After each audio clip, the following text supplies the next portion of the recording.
live again. Oh my goodness. With some, I gotta be honest, it's probably some more shadow work. I am the queen of the shadow work. What's up, everybody? I am the hostess with the mostest, the high priestess Phoenix. I am your spiritual healer, teacher, shaman, seer, oracle, lightworker, starseed, earth angel, mystic, medium, psychic, witch, yogi, guru, evangelist, North American civil. I am your messenger god, first child of God, the Lilith reincarnated. In order to keep up with me, you would have to seen what I posted in my community page, my latest live video, and anything in my shorts. What's going on? Well, my life is going on. And I was getting overwhelmed in my car. I was getting triggered. Really, I was in the middle of furniture shopping when it happened. Really, yeah. I think like the easiest way to put it into words, like the inner child, I can feel it in the back of my back, dude, like my solar plexus. As soon as I cracked my back and shit, like I can feel this weird burning right there. Hmm.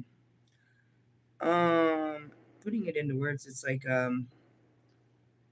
being afraid of the new life. You guys don't even know what your new life looks like, and you're afraid. I know what mine looks like, and there's still fears. And I shouldn't, there's always this talk about being fearless, but I'm trying to show you this is a huge part of the awakening is facing your fears. And that's what it is. It's like, what happened? Triggered, and I started to get scared, overwhelmed, anxiety. There's all these symptoms to fear. It's just fear. Really? Mm-hmm. You start getting overwhelmed, but it's just fear of the unknown. How is this all going to work out? What am I going to do?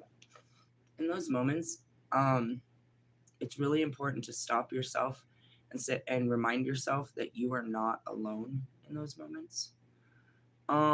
Because it's really funny. It just feels extremely overwhelming.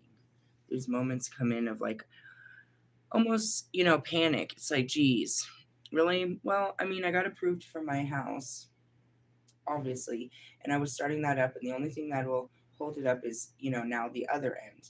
Why? Because they have to do their end, and they have to send in. It's really funny. It's like I have to do all this paperwork there, but now we got to send them a huge packet of paperwork that they got to do on their side, and they still have to do the inspection. So I have a little bit more time, but it's the end of my time. Really? Mm-hmm. It's not the end of my time here. It's not what I'm really closing. It's not just a chapter here in the shelter. It is an enormous book of my life, huge chapters of my life that led up to this. And when Morgan was moving into her house just 6 months ago, I felt all of the anxiety. She was feeling it and giving it off, and I was like, dude, I'm not even ready. I can't even conceptualize the idea of moving back into a house and trying to keep it together all by myself again. Can't even. It's too much to think of. And gave it a couple of weeks. I finally started to face some of those fears, and I put in an application. And now here we are. And it's like, I asked God for what I asked him for. All I asked him for was give me till the new year, this, that, and the other. But it's like you're putting off your new life because you're afraid of it. Really? Well, that's the true conversation I was having with myself. Is like, what's going on inside of me? The inner child, it's afraid to take all I worked so hard. It was so hard to walk away from it, to turn around and try to go back in it. And that's the same thing. It's just life. This whole awakening was all about me. I can show you right now. This. Oh, you can't see it. Unplugging from mass consciousness. We might as well read that card. Really? We're in the light for sure, because we didn't read my favorite card on Sunday, and I was like, that's where we are too.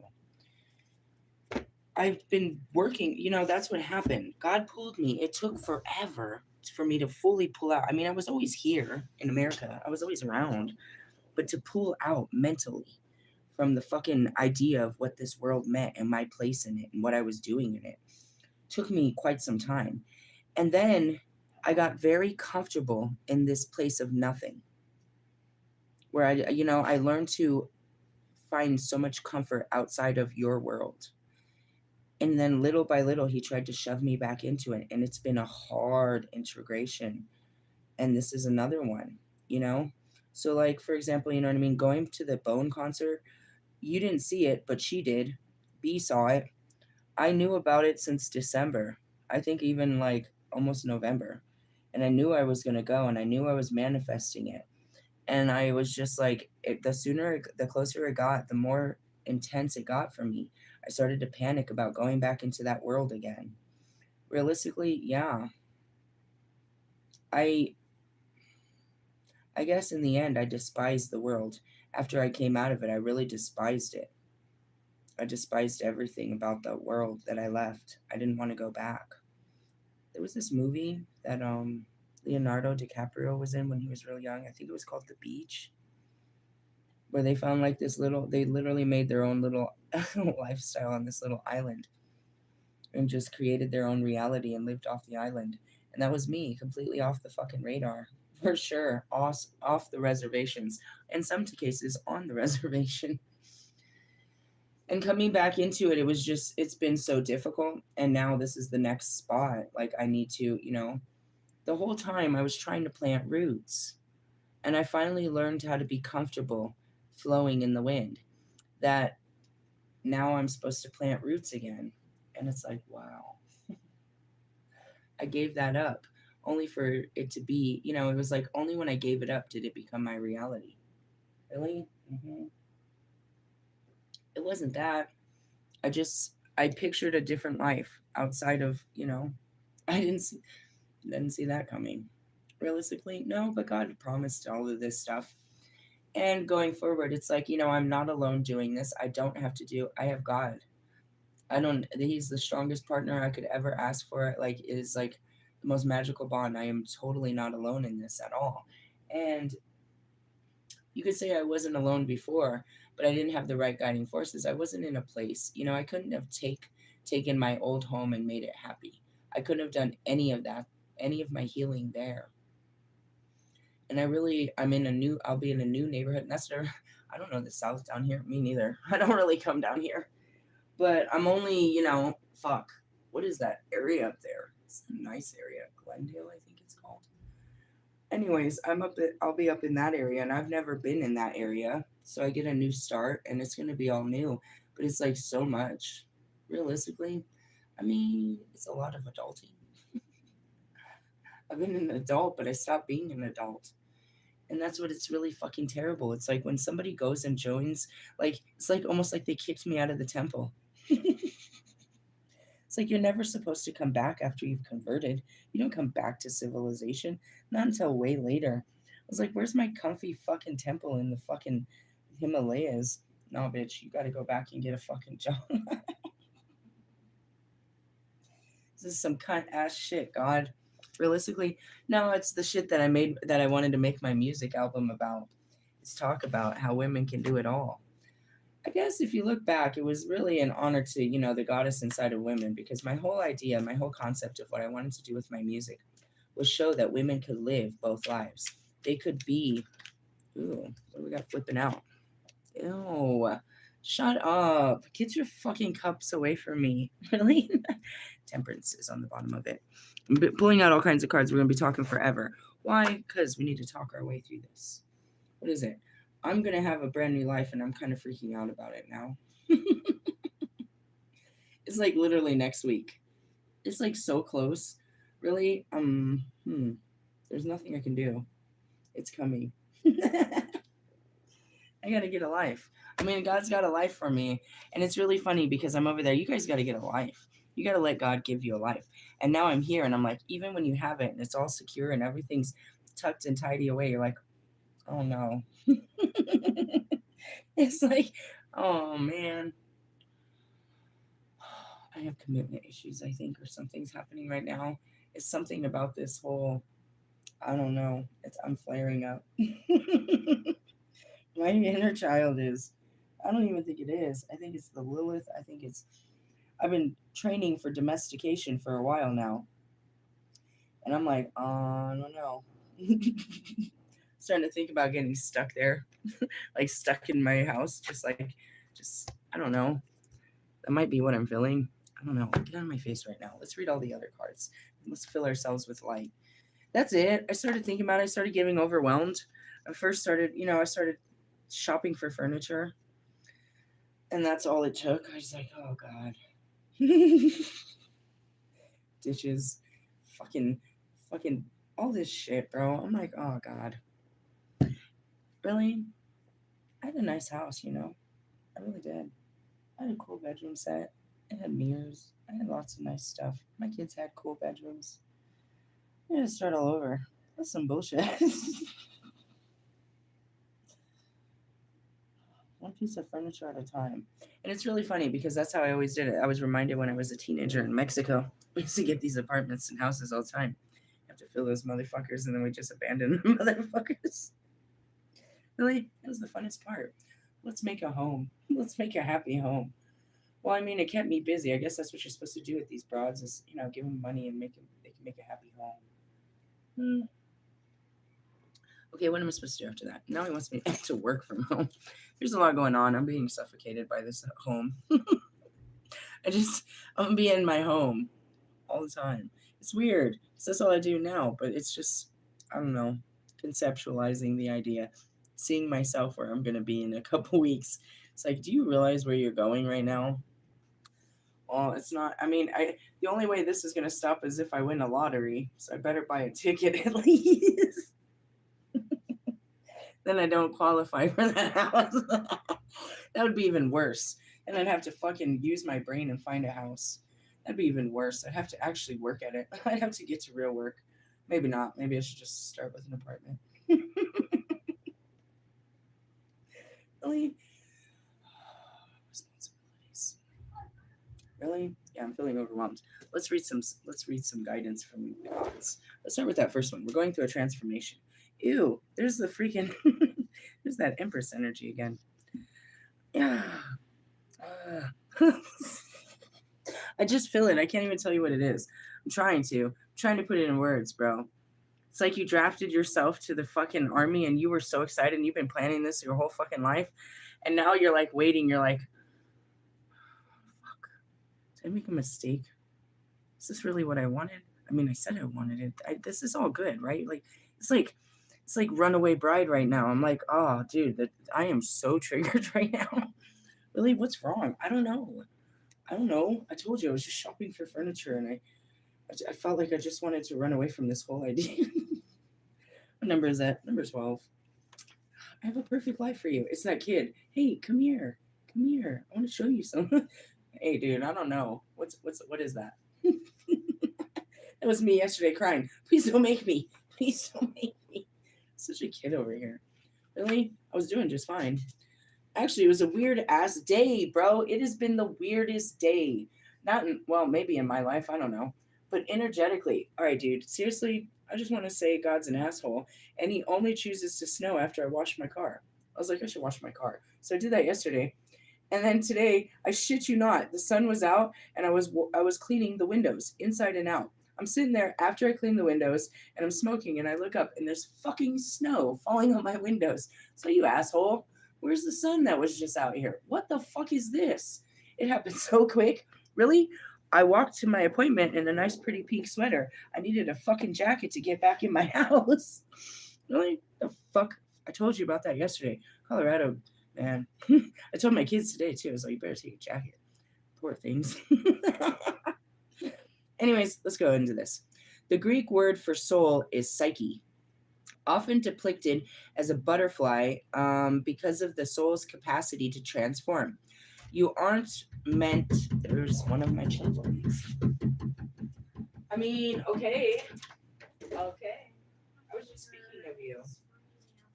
I know it was weird. It was sunny and then it was not sunny. Snowing. No, it's full on snowing. It's full on snowing? Full on snowing. That's weird. It was like 65 degrees. I'm not taking her. Don't take her. She just loves you. No, so don't take her. She just loves you. She's so loving. I love her too. You should see her on the elevators. It's madness. She just loves everyone. All right. You aren't meant to live a life in the tight, cramped quarters of a chrysalis. It is the rebirthing space between your life, what no longer fits you, and a new life awaiting you. This moment is urging you to surrender to the dark that will cause you rebirth. It's kind of funny because it's the same feeling. It's the same feeling. Like you thinking about starting a life with me, you have this fear, right? I have that same fear with my new life too. I can see it though. You can't see. I mean, maybe you can. You can see what a life would with me would be like, but you're scared of it. I'm talking about twin flame. But even me on my own, it's an internal fear when we're facing this new era, this new thing. We think we're all ready, but yet the closer we get to it, the more it rises. Really? I'm seeing it, bro. Like, geez, I'm fighting fucking shadows left and right, dude. I need to just lay down now. What is it? Your thoughts. That's all. Nothing's bothering me. I didn't even know the weather's changing out there. I have no idea what's going on outside of me. There's a lot going inside.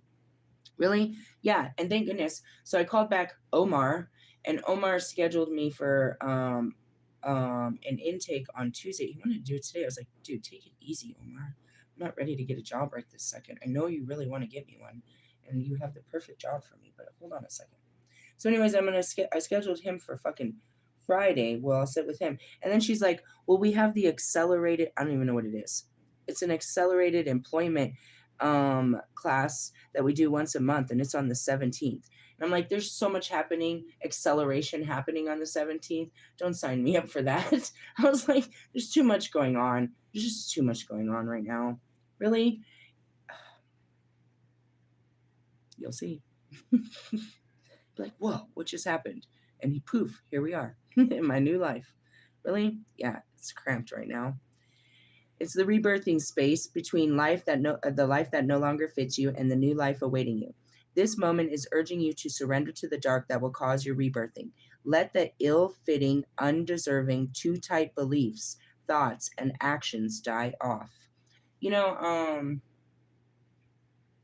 that's what we're working on all the time is our beliefs. We're changing our mind. We're trying to reprogram our mind that just doesn't fit.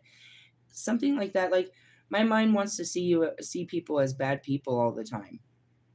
It creates these, I try to redirect it into positivity, and maybe that's being completely naive, but it gives me peace. I don't want to think of you as a bad person, or I don't want to think of things as bad. You know what I mean? So all the time is trying to paint these, cloudy perceptions. Like this is a bad guy and that's a bad chick and this is a bad situation and this is bad and that is bad. And I'm constantly trying to, again, that could be very naive, but to give myself peace, I have to tell it things aren't bad. That's not a bad person. They just have, so in essence, delusional, a little delusional there, but it gives me peace. You know what I mean? I try to find peace in the chaos that my mind creates all the fucking time. It's like, simple things like, well, I don't know how this is going to happen. And then it starts jumping into worst case scenarios. And I have to be like, nah, that's never going to happen. But what I need to do in order to tell it that won't happen, it wants the security of, well, what is going to happen? And it doesn't like so many I don't knows. You tell it too many I don't knows and it gets freaked out. And that's just the mind. It doesn't like the unknown. And so you're constantly trying to give it information to keep it calm. Really? I don't know how this is going to work out, but it'll be okay. No, but what if they say this? They could say that, but why would they say that? It's a lot of inner talk, dude. Really? Yeah, just, what if they don't like me? Shit like that. Something that pops in your head, right? What if they don't like me? That's your inner child. And it's like, well, why won't they like me? Now it's listing what it doesn't like, but it's not what it's listing its insecurity. So you're there to hear what your mind fears, what it's fearing that people are going to point out, and you can make it feel better about the things it fears. Not to say they're not going to notice your fucking teeth or that you have old school tennis shoes or whatever, but tell your mind that those things aren't important to give it peace so that it doesn't freak out every time you go to meet someone and it's tripping about your teeth or your tennis shoes. Really? I'm so serious. The type of shit that, it collects and projects. I'm serious. It just creates bullshit. I'm using those as an example. It's not really something I give a shit.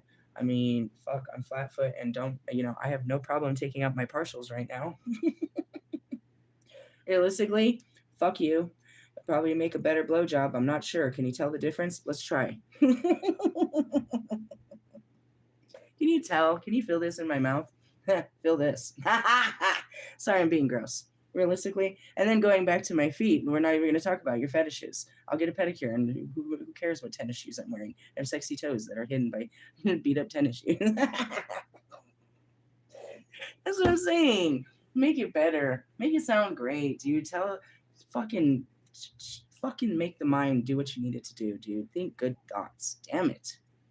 Anyways, listen. Let the ill-fitting, undeserving, too tight beliefs, thoughts, and actions die off. And that's something like they're not going to like me or they're going to judge me. And that's exactly what I was feeling when I was going to the Bone concert. They're like, I know I look like a witch. I just can't accept it. I'm thinking about how they're going to accept me. And as soon as I step out, and it's funny because God set this up, bro. So the first night I went out by accident. I put on the fit that I was so afraid. I was like, this is too lavish. This is too much. I'm causing too much attention to myself. And I go out and everybody loves me. But we're not supposed to go till the next night. So I pack it up and I'm like, it wasn't that bad. It wasn't that bad. So I take off the fucking costume, right? Whatever. And I don't give a shit. So I put it on the next night. And now I feel comfortable. At first, I don't even know if I'm going to feel comfortable in my clothes. And I go out and I'm like the sexiest thing walking. So then I go out and yes, everybody's drawn to me, but it's not that terrible feeling that my mind is saying. It's like they're going to look at you and they're going to, because I could be walking through stores and they see my necklace and they give me this, this like my breath stunk type shit. Bitch, your breath stinks. Your aura stinks. Your fucking thoughts stink. Really? I do. I get some of them. So I think that everybody's going to just do me like that. I know. Where did it all go? Oh, well, I can go get you some more cheese. Anyway, so you just have to, the fear is there, but you have to fight it, and that's it. It's like, how am I going to be accepted? Hey, bro, you're not as big of a freak as me. Really, God makes me be freakalicious, bro, like a whole freak. I was so fucking terrified. Can you imagine, bro? I used to be a performer. This used to be my crowd, and now I'm going in as a whole fucking Halloween act. I'm going in to literally give these guys a candle to talk to the dead. And I'm supposed to articulate this and still sound fucking cool. And go see my twin flame. Oh, fuck me, dude. I'm gonna die. I'm gonna fucking die. I did it, and I didn't die. It's hard to be you, but be you. And it's okay. I mean, they're going to look and they're going to stare and they're going to say whatever they're going to say, but it's not going to ruin your day. You can make it through this. Really? You're going to be okay. Ill-fitting. Anyways, they may have served this person you once were, but they do not serve the psyche as it wishes to be reborn in you now. And that's it. I have to be free to be me everywhere. I'm cool walking up down the street and shit, but I wasn't cool going into the club as a witch. There's certain places I didn't want to go back to my past as a witch. That's the last place you want to go. Realistic. That's what I said. Why did you bring me back here? All of this, I was like, I'll never come back home. I'll never fucking come back. I'm right fucking here. This is some bullshit. Realistically, yeah. Only by releasing what no longer serves you can you discover the new winged life waiting on the other side of the chrysalis. New wings await you, and they are glorious. I believe I can fly. R. Kelly is my best friend. Fuck. For real? I mean, he's there. He's more constant than the rest of you. Constantine. That guy. Get him out of jail, God. Damn it. Realistically, I believe he can fly. If I can get out of R. Kelly's meat locker, R. Kelly can get out of the meat locker too. He's gonna love me. He's gonna be like, I've known you my whole life. Have you met me? You're like, dude, I have this feeling like I've known you my whole life. Yeah, it's not from this one. Nice to meet you. It's not from this life. It's called a soul tie. We don't meet anybody new. No new friends. No, because there's nobody new. I can't make new ties before I leave life. Realistically, not really. Where do most of you know me for? Hell? Here we are again, people. And yes, I am your goddess one more time. One more time. Really? I guess we gotta face the fears. That's so stupid. How scared was I to fight a dragon? Now we're over here fucking fighting fucking Home Depot or fucking Target. Fucking stupid shit. Laundry. I'm gonna set it all on fire. I swear to God. I'm gonna be a fucking Lisa Left Eye Lopez and burn the fucking house down. Never mind. I'm using my third eye, so we're not gonna go left eye. Cockeyed. All right. Hey, this thing makes all kinds of noise. Do you guys hear the noises in the seat? It makes all kinds of noise. I don't sit still. I'm like one of those ADHD kids. All right, where's that one? Unplug from consciousness. I tried. I did fully. I don't even know. Now I'm trying to plug it back in. I'm seeing one of those fucking. You know, we have certain cords here in America, but they don't connect over in Europe.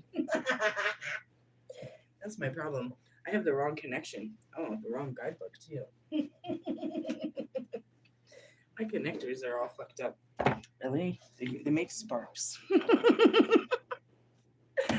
Damn it, Beavis. God's trying to help me on a Tuesday. We don't never pull these cards. He's like, damn, she needs help. I was getting into a dark place. I was like, I don't think I want to do this. I don't think I want to go in there. I don't think I want that life anymore. No, we made this for you. We built this city just for you. That's what happened with Wolfman, dude. I ran away from him. He was the perfect dude for perfectly. I don't think so, bro. I stand. He was the perfect bait, bro. He was everything I wanted. Really? Till I didn't want him. Why didn't you want him? I think I had fears. To be honest, he had fuckboy tendencies, and I didn't want to get fucked over. Really? Look at him. He's a hump and dump. I already have had enough of that in my life. Sometimes I look at this as like, is this his karma? Am I supposed to hump and dump him and him to know what it feels like?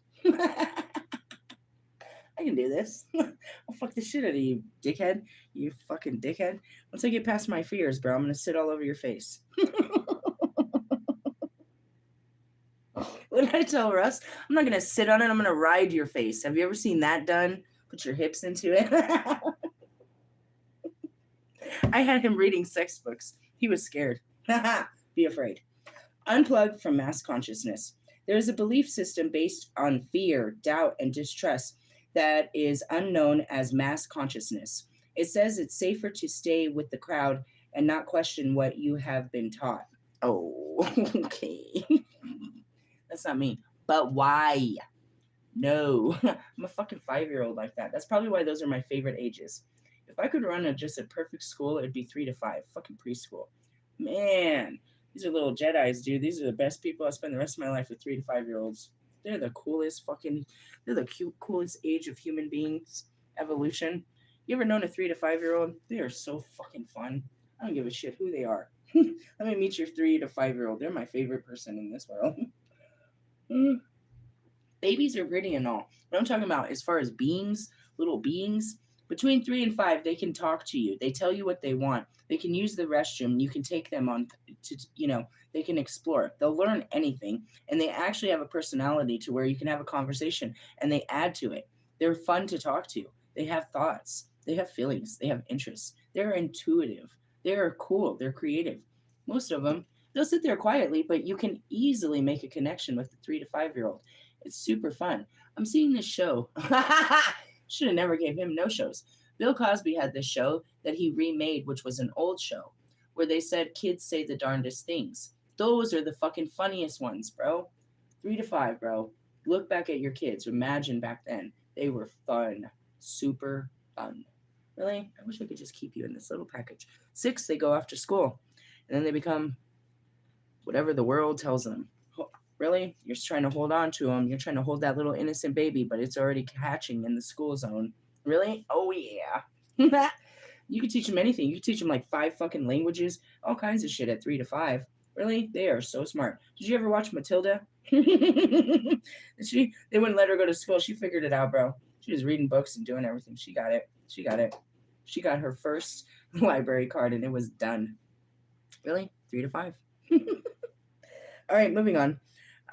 It says you cannot trust the divine to take care of your financial well being or your emotional needs. Oh my God. That's what happened to me, dude. I swear to God. How did this all happen? God came to me and he said he wanted to take care of me in that way. In that way. I was like, I told the whole story. And that's why everyone thought I was crazy. God doesn't take care of your finances, God doesn't take care of those things. You have to take care of yourself. There's no way that money's going to fall from the sky and he's not going to take care of you. I swear to you on everything holy, that's what he said. He told me to quit my job and he was going to take care of me and help me, that I never had to do this on my own. He was going to give me a better life. He was going to make it easier if I just trusted him. And I had this real ass conversation and I had already known God. I'm like, I can't okay. And I just had to, you know what I mean? I had to just keep reinstilling the trust. Every day he did. I took care of myself. I had my own stack up of money, so I took care of myself until it ran away, totally ran out. But then he became resourceful and creative and he took care of me. Those stories, bro. And even today, that miracle. How in the fuck does the eviction go away, bro? It's not on my credit. It just went away magically. There's some things in this story that are so magical that the credit card, I'll never forget the credit card. That was so random, bro. The credit card thing that happened. I mean, all the time I kept finding food stamps all the time on my fucking cards. That kept happening. Weird amounts of money would just pop up on these cards. But the phones, there's certain miracles, dude. How the fuck? The phones. I kept telling God, oh, I don't give a shit. We could go anywhere. We could live off the reservation as long as my kids have internet. As long as my kids have internet. As long as my kids have internet. I couldn't pay my phone bill I stopped paying it before I left my house. We were running off of the internet from my house. And then afterwards, they never stopped working. I couldn't call anyone, but we had internet for like the whole time until we got to California. No, until we got back to Colorado. Our phone stopped working and then we got an Obama phone. Really? I swear to God, it was weird as fuck. I was like, no way. How did that? What? There's some miracles in this, but it was that. And this is what's happening. I don't have to worry about my financial security because he's already shown me he's paying the bills. And that goes back to fucking Morgan saying some stupid shit. Your career doesn't pay. Bro, are you kidding? You don't think that because I'm currently in a fucking homeless shelter. But I'm not like you. And I'm not saying there's anything wrong with anybody, but I'm not dependent off this place like you guys are. I was like, seriously, God has takes care of everything. He tells me where to get a job. He takes, you know what I mean? He provides for me fully. And that was the whole start of this. Let me say it again. It says you cannot trust God to take care of your financial well being or your emotional needs. It says you should be afraid and not take risks. It says that if you dare to stand up and live your truth, you'll be lost and alone, humiliated, rejected, or even destroyed. And that's it, dude. If I do this, I'm going to, there's all these moments. I'm going to be humiliated. I'm going to be rejected.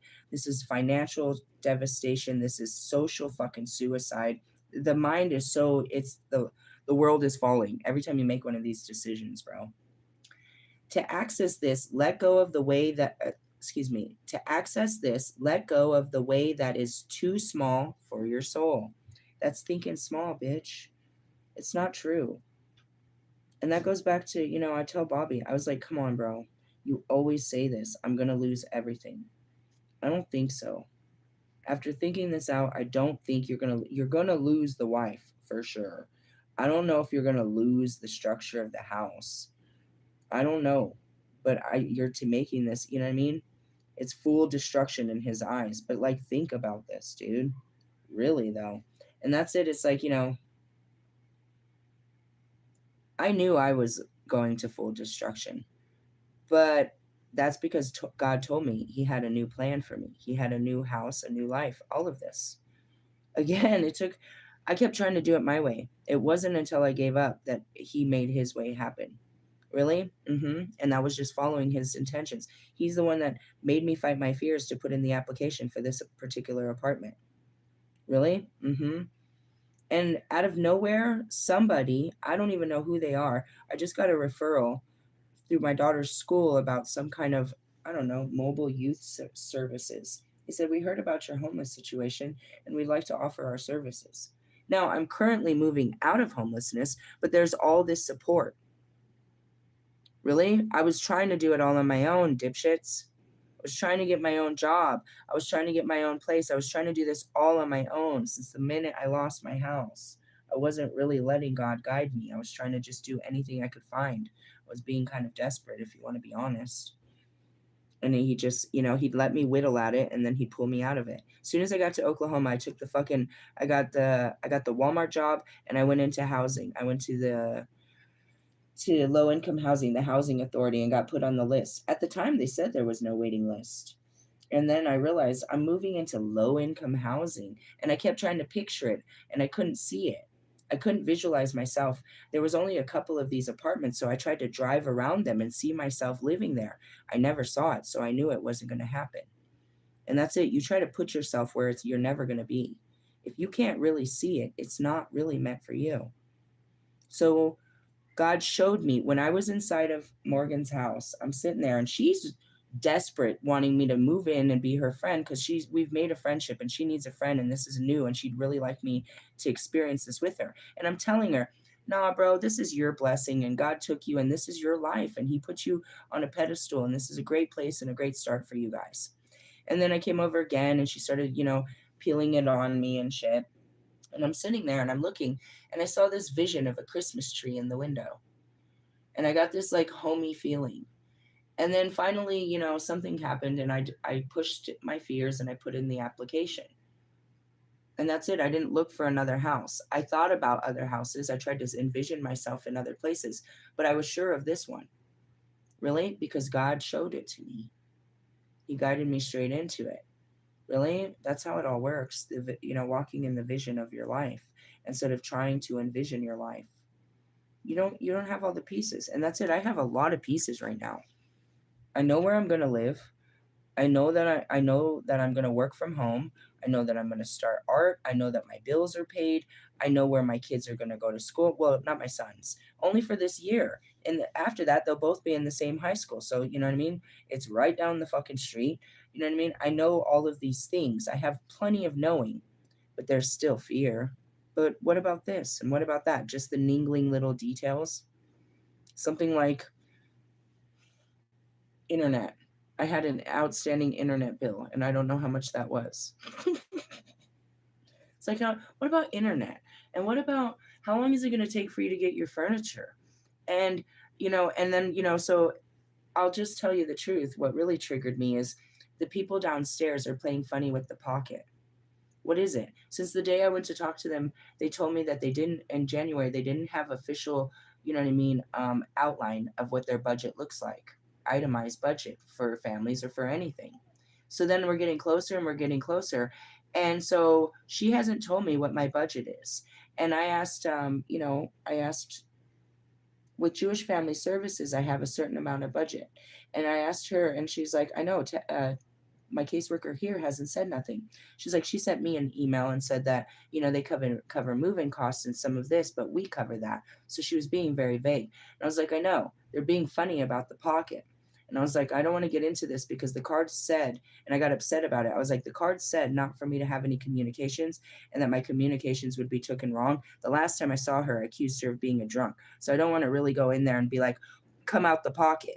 How much money what you got on my phony, Nika?" Like, seriously, that's what I'm feeling right now. I felt it because she was being funny about it. She was like not giving them a number. So she's like, "I'll take care of it. I will find out." I was like, "I'll fucking walk down and fucking into fucking homegirl's office right now and say, what's my budget?" But that's what happened. So I don't have the certainty. So then all of a sudden I got uncertain about, well, what about moving costs? I thought all this was covered. They were going to take care of everything. And now I'm like, there's this niggling worry of it's not covered. And I have to tell myself it is. But so while I'm sitting there looking through furniture, in the back of my head, it's like, well, what if I can only take care of certain rooms and this and that? And I'm trying to remind myself, that's fine. We'll fucking come up, dude. We'll come up. But then it started worrying about stuff like that. And then what about what about the electricity? Because realistically, I swear to God, dude, I swear to God, somebody was running my electricity in my apartment for over 2 years under my name. Really? I cut it off and everything and all this crazy shit, but they kept doing that shit, bro. They never switched it over into their name. Never? I don't even know why they did that shit. But my mail kept coming to that place. Plus, when I moved there, I promise you, the tweakers took all my documents. They had our social security and cards. I lost all that shit there. My fucking marriage certificates, birth certificates, all of it. I lost all that shit, bro. I'm so serious. They had gotten everything. I was worried about shit like that. Then come to find out the only one running it is my baby daddy. You fucking cunt ass. You cunt ass. Realistically, what a cunt ass. Seriously. So just little things are making me worried. Just little things. I don't know. I don't need to be worried, but there's worries. You are brave and aware enough to think outside of the square, beyond what society and your peers may consider normal. I'm far from normal. You are supposed to be questioning things right now. You are in a transition from one way of thinking to another. Open up to the new world, which I'm getting this download about B. Steve's Love Tarot I felt like it was a duplicate of my videos. I know I tag them and that's what happens and they get interested and then they get addicted and then they start projecting my shit into their videos. And it's like, I know you got that from me. Anyways, he was talking about that and I had already broken it down yesterday. I faced my own shadow about, popping off at the mouth. He was talking about that in the video. And it's like, you know what I mean? Like I had said it. You guys take me for granted as a human being and as a spiritual being. You act like I'm like you're ever going to find another person like me. And you can't just be honest and true and be like, you know what? Like Morgan, I gave her a second chance. She looked me dead in my face and said, I apologize, bro. You're right. I fucked up. Will you give me another chance? I've never seen that in all of my life. That was the only person. And I did give her another chance based on just that. But no, God gives second chances, bro. I'm not going to do this, in that sense. And what she did, you know what I mean? It was just cold hearted because I didn't want to talk about it. And I'm allowed to stand up and say, I don't want to talk about this subject. If you were talking about Democrats, Republicans, blacks, whites, whatever, I'm allowed to say, I don't want to talk about this subject without you saying, getting a fucking ass, turning into an asshole and saying, I don't want to be your friend anymore. That validates you weren't my friend. Now, I know that in those other messages, you definitely wanted to take that back and apologize for being immature. Fine. But can you handle that immaturity and what your words really did? And that's what I had to wear yesterday. I say fucked up things to people, and there's certain people that are never going to talk to me again. They're not going to, they don't forgive my mental illness, my spiritual, or my immaturity. None of that is a reason for me to say what I've said to certain people. They will not forgive me. And I can't just say, well, that's unchristlike. No, if you want to, I get it. This cut too deep, and I don't deserve another chance in your life for the pain that I've caused you with my words. That cut deep. When you're like, well, just, good luck with your move. You acted like I didn't matter. And so my response to you was that I matched your energy, which we're not supposed to, but that's what happened. You rejected me in such a harsh way that I fucking double rejected you twice as harsh. And that's what I said I do. All I want to do is be fucking close to people. But when I get close to you, I see that there's some fucking areas in your life you need to fucking work on. And when I try to point that out, you flare up like a fucking hemorrhoid and shit on me. I want to be your friend, but this is standing in our way. I want to be close to you, but this area of your life will not allow me to be close to you. Can you fix this? And instead you're like, go fuck yourself. All I wanted to do was be close to you. And you say, go fuck yourself. Do you realize that you casted me out because you would rather talk shit about your baby daddy? Is there another Holy Spirit in this whole world that's going to come up and sit next to you, B? And you can look back and see, damn, she did nothing but be nice. I didn't. Oh, that's it. I was nothing but gracious and grateful and kind and loving and supporting and nothing. Last time you saw me, I went to the store and got your kid some things because I loved her. The hardest part about this is taking my love away from the baby. We loved your baby. We got attached to her too. And now we lose her because of you. And that's probably a thing. You might want to look at yourself. It's like, why aren't people in your life? Because of what you're doing, what you're talking about, and how you're acting towards those that come near you and try to correct you. Number 1, 2, and 3. And who is it hurting? Your fucking kid. We very much enjoyed playing with her and bringing her up and having a place. My daughter very much enjoyed taking her down and playing in the play area. We enjoyed this. We enjoyed her. And we lost that because you didn't know how to act. And she lost that too because she enjoyed being up here and having that company. And you enjoyed having someone to hold her and have someone to watch out for her so we could smoke. You could have some adult time around some safe people. You fucked this up real bad. It's not past forgiveness. I forgive you for all this, but you have to see your own words and actions. And yes, you may have tried to come back and fix it, but I didn't give you that. I didn't listen to all that. I listened to the, you know what I mean? What you meant to say. And that was it. Seriously? I don't even remember what it said. All it was like, have a nice move or some shit like that. You were supposed to be there moving in with me. You were supposed to, what did I say? You're going to come over all the time. I'm right up the street. It'll be cool. It'll be cool. You don't have to stay here no more. Now what? Because you told me what? Just go have a nice move then. Because you were all in your feelings. And you don't want to admit you were fucking wrong, bro. That's just wrong. But you acted like, you know what I mean? I can forgive you for being in your feelings, but you acted like I wasn't fucking important. Hey, how was your walk home? Good. It wasn't terrible? There's no rain. It was rain? Oh, she got snow. Okay, I'm gonna do this video. I got an email from your language arts teacher asking me to come to fucking conferences, which you know I hate. What do they want to talk about? No idea. Shut the fuck up. You better think about it. I don't want to talk to her. You tell me. Anyways, he knows what's up. If you've been thinking along new lines and wondering if you're going crazy, your guidance tells you are doing a great job. That's it. You have to lose your mind. You lose your mindset to go into a new mindset. You don't think the way you used to. That's what sets us apart. I'm still the same. I still look like the same person, but we don't think the same, dude. The only thing that sets me apart from all these people right now is the way that I think. You can say something stupid as my clothes, but that's not true. I get donated clothes just like them. I'm like the most famous for going down there. I tell everyone about it.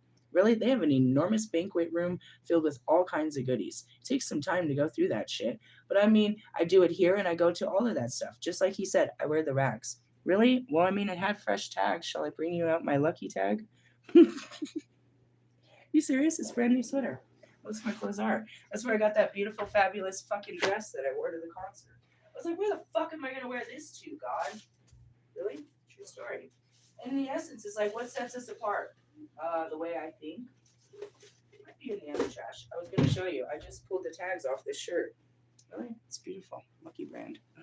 It's pink. They told me to wear pink. Pretty and pink.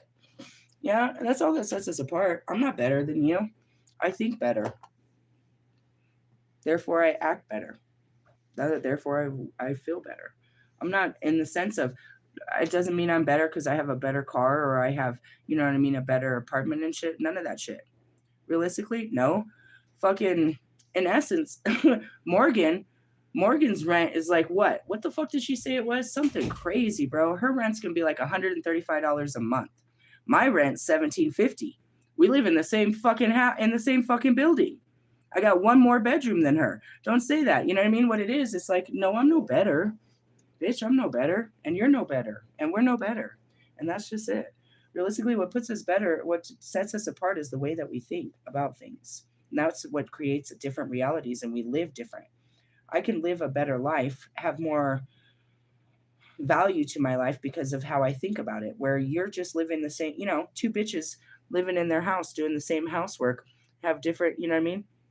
The only thing different is how they feel about the life they're living. They're still living, as bitches and, house bitches. We're still doing laundry and dishes, aren't we? Realistically, it's just how you feel about it. How do you feel about laundry? I get a dishwasher and laundry. I have a washer and dryer in my house and an enormous fucking washroom, dude. I'm really considering because it has so much shelving that I'm gonna put all the clothes in there and never let them out. Really? Yeah, just close the door, go in there and fucking take off. I really want to keep all the clothes in there.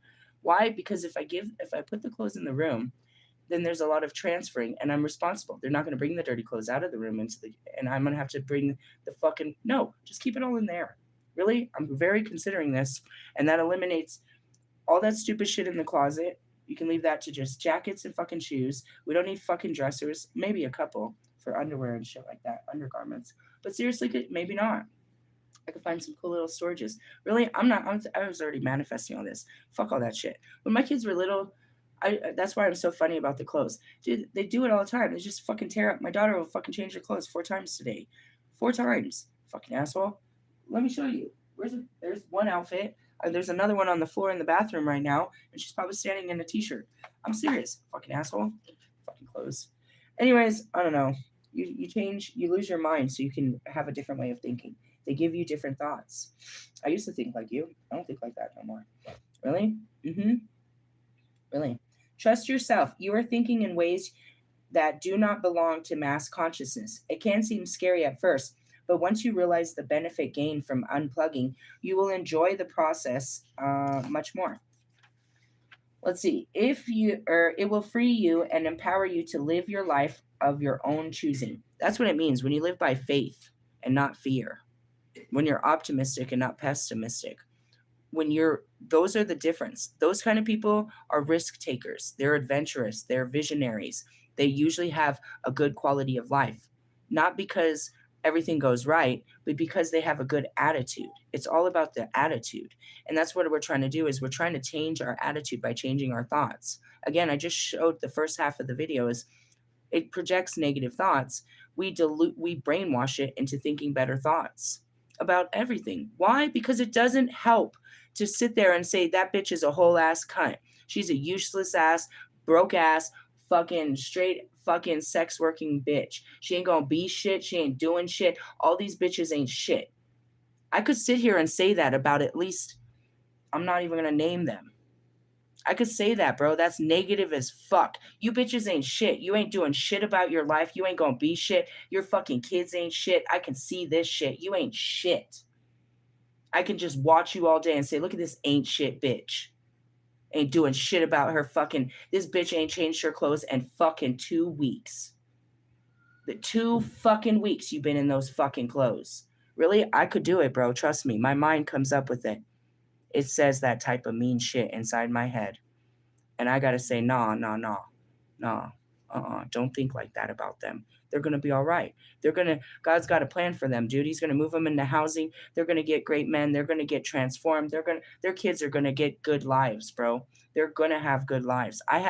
Maybe it's a lie, bro. Maybe it's a full lie, but I'd rather live that kind of lie than walking around thinking death on people, bro. I want to think life instead of death on people. I know what they look like, bro. I know what their situation is, and my mind sees it for what it is too. But I believe it could be better. And my belief is strong enough to literally change your fucking life, even if you don't believe it. And that's why people fuck with me. Because I can believe some shit into your life that you didn't even believe. That's called magic. I'm a master manifester. It's not limited to my life. I can believe good things about your life to where they literally come into your life because I believe this is what you need and this will be good for you. And I'm asking God to do such great things in your life. And boom! Who saw it first? B.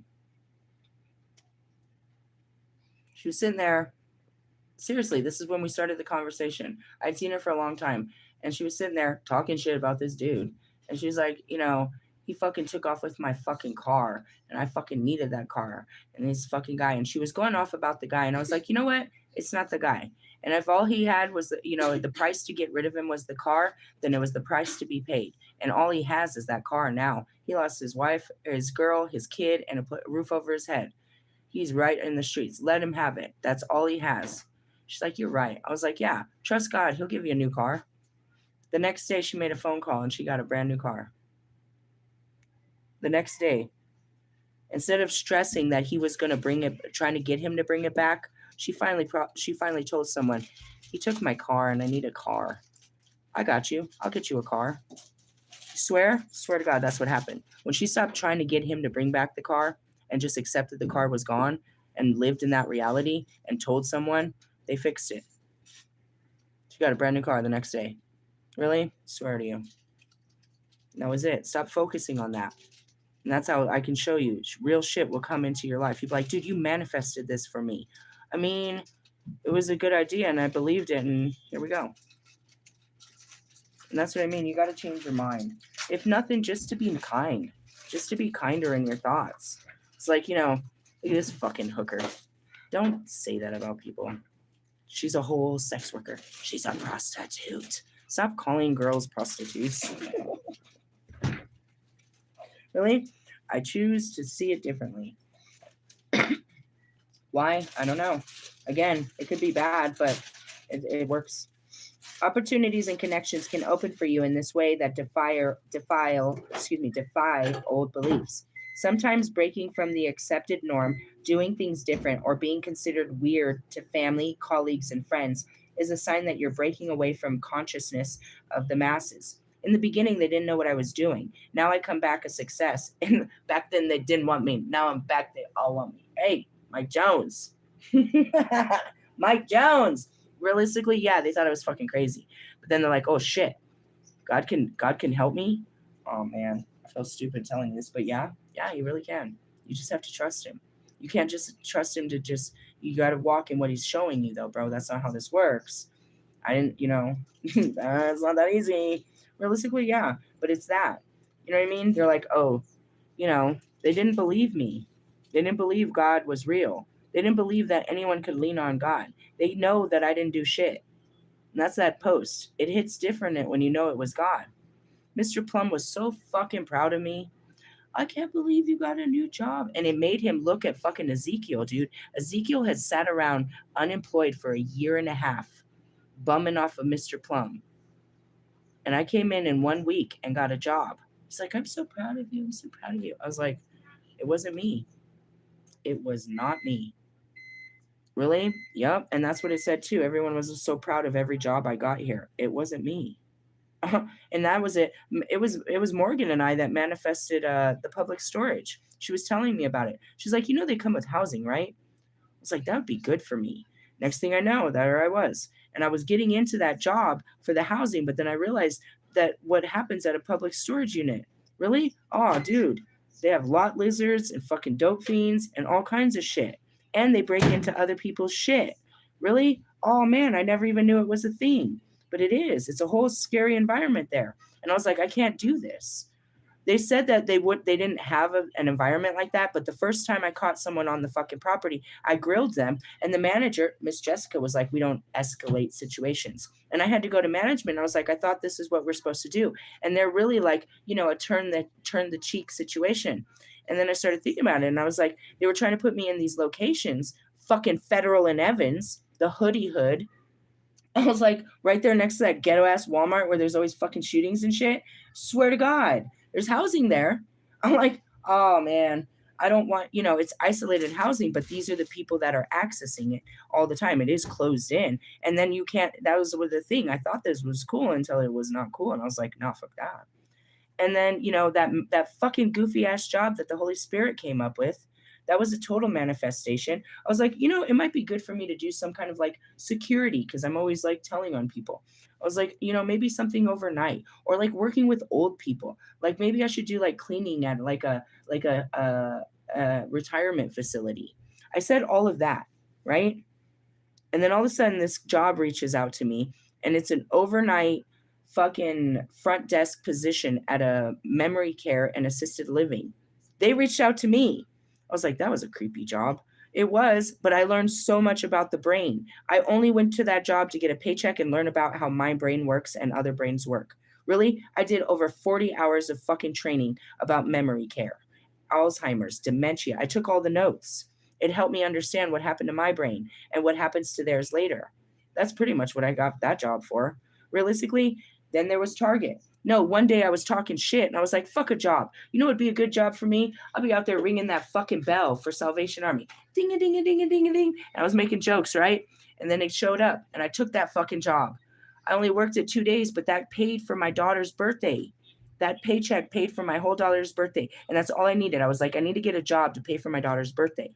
Then I'm walking through Target, which I do all the time, and God says, apply for this job. Really? He does provide, but he shows you. You have to go with these visions. It's not something you ever did before. Bro, I'm working overnight as a stalker in Target. What has become of my life? But I'm literally making the most money in that town. And outside of the casino, that is the best paying job, and everybody's done it. Everybody has tried to do that job. That's why they're always hiring, because they can't stick it out. Really? What was my problem? I don't know. Oh, I got a period. That was it. I couldn't stick it out. I'm a woman. I have a damaged womb. Realistically, yeah, that was what happened with that one. But in the essence, it wasn't about pride. I was so embarrassed. I was talking to Bobby. I'm like, I fucking work at Walmart, dude. Then again, I met him when I worked at the hotels. This is this isn't good. Then later, I was happy to be a fucking snow shoveler at the fucking Federal Center. I love that job. I fucking love that job. Really? Yes. I was outside overnight in Mother Nature. I could smoke all night. I could do whatever I wanted. It was just don't do no drugs and alcohol down here. Really, it was great for me. I got to work hard. My body, I felt good, and I made really great money. And I got that money the very next day. I really like that. Really? Yeah. It really fed my masculinity. And all I did was work with these guys, and I was really powerful. I felt like, I don't know, felt good. Really, I'm not worried about my future. My fucking self is. My lower self. Sometimes breaking from the concept or the accepted norm, doing things differently, or being considered weird to family, colleagues, and friends is a sign that you're breaking away from the consciousness of masses. They were terrified, bro. I stopped working. They thought I was on drugs. I sold my car. That one really pissed people off. Really, because I love that car. It was a beautiful car. It was my car, bro. I showed up all over the states in that car. My brother was so mad I sold that car for $400. Started doing tarot. I stopped working. They thought I was, dude, seriously, it looked like a total midlife crisis. Really? Seriously. Which is not compatible with your own higher frequency conscious. You were born to bring a new vibration of awareness to this planet. You will find those who can benefit and even love you for this difference, and those who are challenged and fear of you for it. And that's it too. I challenge your way of life, and it makes you feel uncomfortable. It angers you. Why does she have to? Why does she get to not work? Why does she get to do whatever she wants? Why does she get to live like that? Why don't you? It's in your mind. You're so hateful. You hate the way that I live, but you never even tried it. You never even tried God. Try God. It's not me, it's God. Try it on. Try him. Try me. I feel like I want to listen to some oldies, bro. As soon as I heard that beat, bro, I just want to sit along as like some Sunday night jams in San Diego. Dude, we don't have that in Colorado. Casey Kasem. That's what it was. Damn, I'm old. I can remember these things. I can remember them playing. Did you know in San Diego at midnight they play the Mexican anthem at midnight on the radio station? Really? Man, I don't know. I want to have to listen to some oldies. I miss that. Okay, sorry. An old part of me is coming up and wants to listen to some oldies.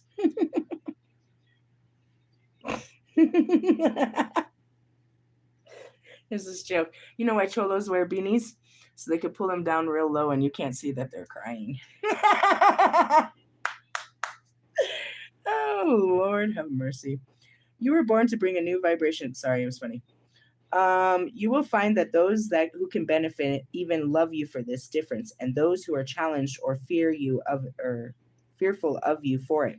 Either way, you can love and approve of yourself, nourish relationships that support you, and have compassionate detachment for those that do not, without compromising who you are in truth. And that's it. It's like, okay, like my very being, the very way that I lived, like defines reality. I really, but at the same time, it pisses everyone off. A hardworking person that has had to do everything their whole life and has to carry the weight of the fucking world really fucking hates me. They don't want to let the burdens go. They want to, you know what I mean? But they just hate it. Hey, you can do it. God will work for you. You're the one that does the work, though. All right, so keep unplugging yourself, one layer, thought, word, and deed at a time. These are the towers. Every Friday, he asks us to take off a way of our being, a person, place, thing, or even a concept, how we used to think. What hit me today? Lewis? Fucking Lewis? Whatever I thought Lewis was this morning got blown away into the water.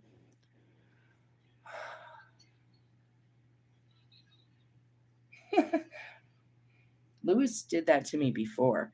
I don't know why I thought Lewis so high and fucking mighty.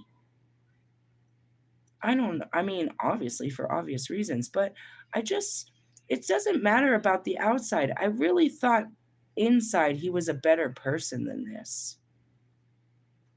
That goes to show you I'm wrong, you guys. I be wrong.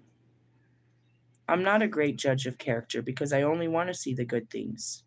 I don't want to see the bad in you because once I see it, I have to make you aware of it, and then you're not going to change it, so I got to go. Rose-colored glasses. I'm trying to love you. You know what I mean? Now, people that try to hide it, that's not fair to me. You know what I mean? You're trying to hide the truth of who you are because you think I won't like you. It's better for you to tell me what I'm dealing with. You know what I mean? And that's the conditional love. You know, I said I couldn't love a man like fucking Russ. Jesus Christ, I could never deal with a man like Russ. I could never deal with a person with this much fucking problems, these many issues. You know what I mean? But that's not true. I've loved him since the beginning, and I deal with it every day with him as it comes up. I've never not loved him for it. It's overwhelming, and I wish I didn't have to deal with this with you. But I'm here dealing it with you. I am. While you're going through it, I'm right here. And it's just something like that. It's like, don't hiding it is the worst thing you can do because realistically, you want to fix it. I'd rather you come up and tell me like I did yesterday and be like, look, I'm all kinds of fucked up, but I'm working on all this, but I'm all kinds of fucked up. When I first started working with Brian, my second twin flame, dude, it happened with all of them, to be honest. You know what I mean? I wasn't in the first message with Bobby, all kinds of fucked up. But as soon as I talked to him, I realized I was all kinds of fucked up and told him, I'm dealing with a personality disorder and some really crazy shit. I didn't really know, the full basis of it, and I didn't want him to know all of it, but I did have to tell people. I'm all kinds of fucked up. I'm seeing when I met Bry, he's about to put me on stage.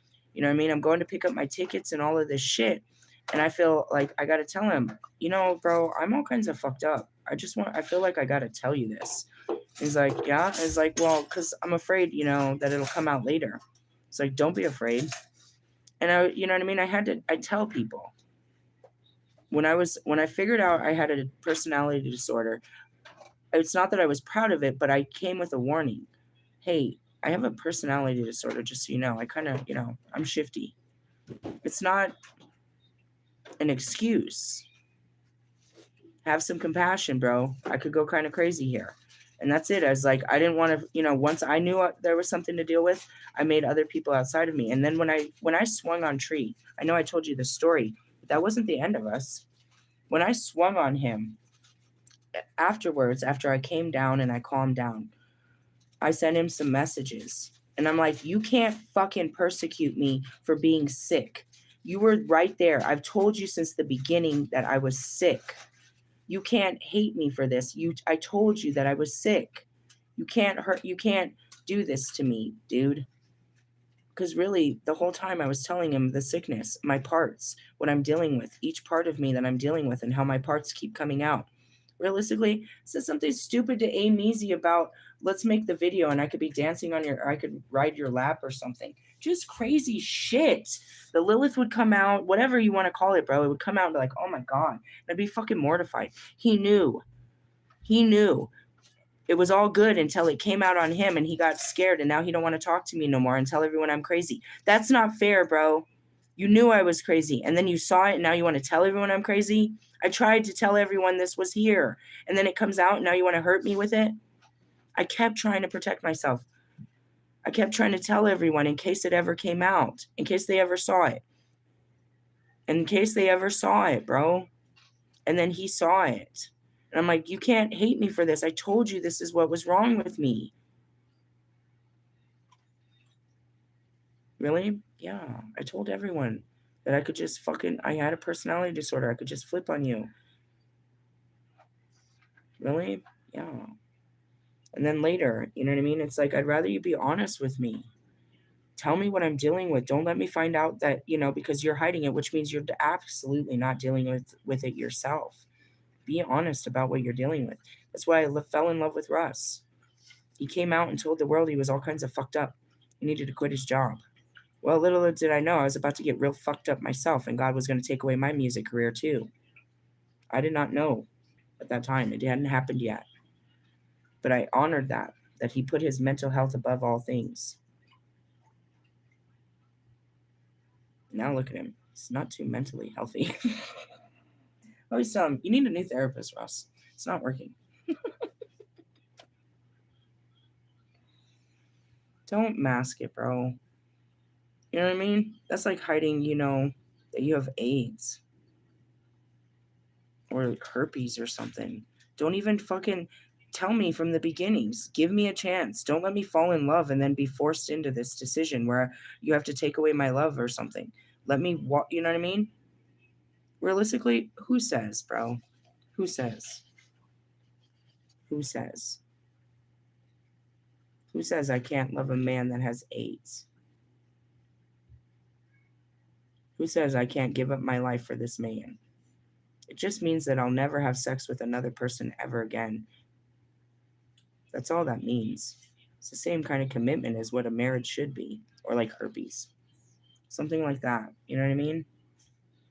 I think that's rude. That's harsh. You want to get close to people, but you know you can't let them that close. It's like let someone fall in love with you and then find out they can't touch you. That's harsh.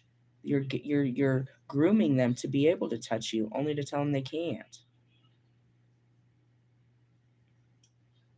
And your biggest desire is you hope I'm seeing fucking Fight Club. I really would like to have sex one more time before I die. I have lubricants and pornographic porno. Do whatever it takes. This is what she said. I just want to have sex one more time before I die. Was it that good, huh? I want to have sex before I die. Realistically, I mean, ultimately, that's it. Like, don't hide. People will love you no matter what. And that's what, Brian showed me that. And he shows me that. It's like, fuck. He knew me when I was just mentally fucked. Now I'm spiritually fucked and he still accepts me. And I say this about Bobby too. And all of them. They watch me, bro. They watch me be completely mentally fucked. They watch me go to drag my family through absolute fucking hell to become, a spiritually powerful being. They watched the whole thing. Some turned their back on me, but they didn't. They didn't understand, but they still, you know what I mean? They still loved me. Bobby didn't stop loving me because I was mentally ill. And I thought nobody could ever love me because I was mentally ill. All I wanted to do was fix that so that people could love me.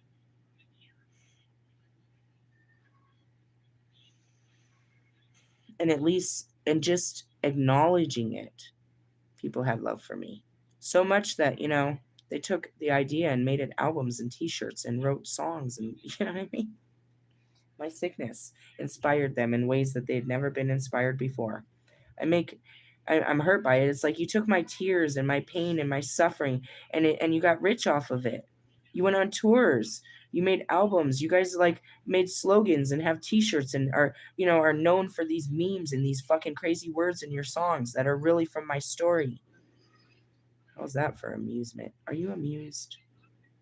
And that's what it is like, Tree right now is on Instagram talking about your pain has purpose and trust in Jesus. I don't know what God did to them, but I just can't help but notice they're all running around screaming God's praises. I don't know if they're doing it because they're trying to be cool or if God really has them fucked up in rehabilitation. I don't know what's happening. I really don't. I'm not close enough to know if this is authentic, but I do think it's funny. It's like, oh, you was all about that life and now you're all about that Jesus life. Like you're a whole Jesus freak. I'm not a Jesus freak. I'm a spiritual freak. Realistically, for Jesus, but not like you, Bible thumper. Really? I can't tell if it's authentic. I'm just saying. Realistically, yeah. You ever thought about that? What if you fell in love with a person and you found out they had AIDS? Would you stop loving them? Would you go find someone else to love? Or would you ever consider making the crossover into that world and being in their world and never leaving it? You're gonna catch AIDS.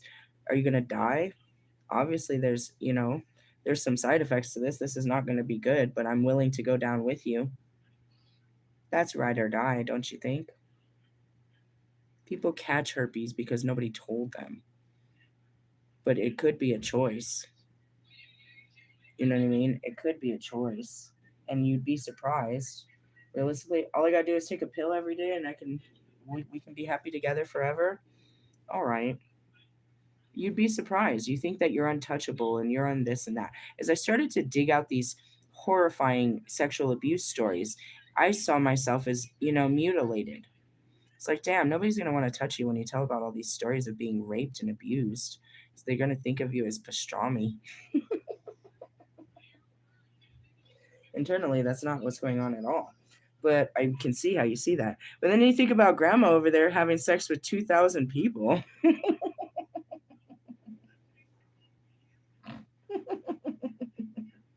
Sorry. The world can bring peace to such things. Really? Mm, don't try. Don't try to. I mean, you can. You can try to live up to this image that you think they like, but trying to hold it is going to kill you. It's better for them to know who you are and give them a chance to just really like you for who you are rather than who you think they want you to be. I'm okay with you being a whole piece of shit as long as you're aware of it and you're doing the best you can to change some of it and you're not giving up on yourself and you're really trying, then I'm all for it. And that's why I was all for, Morgan. She really was trying to better her life. But this was a part she didn't want to give up. And I can't do that. You know what I mean? Like, I'm all right with you drinking, but are you going to give this up? Are you going to try to, attempt to give this up with the knowing that you just don't need to be doing this? No, I'm not going to. That's what I mean, is that kind of mentality. And that's, B. Do you think you can, I couldn't find the right words. Maybe there was better words that this wouldn't have happened. Maybe, whatever. Choice words. And that's the same thing as like words aren't the easiest thing around here. Mercury's fucking us up. But, could you possibly not do this today? How fucking dare you? I know it's only been 4 days, but, just about this. We've been talking about him since the beginning. Maybe not today. I'm a little overwhelmed. I'm doing spiritual work. There's a full moon. I really can't take it. I'm a sensitive. I can't take this. You and your baby daddy problems today. How fucking dare you? Okay. That was a bit much, don't you think? And then I come back, how fucking dare you? How fucking dare you not have respect for my sensitivity levels, not have respect for my peace, not even have respect for your own peace? Peace be with you.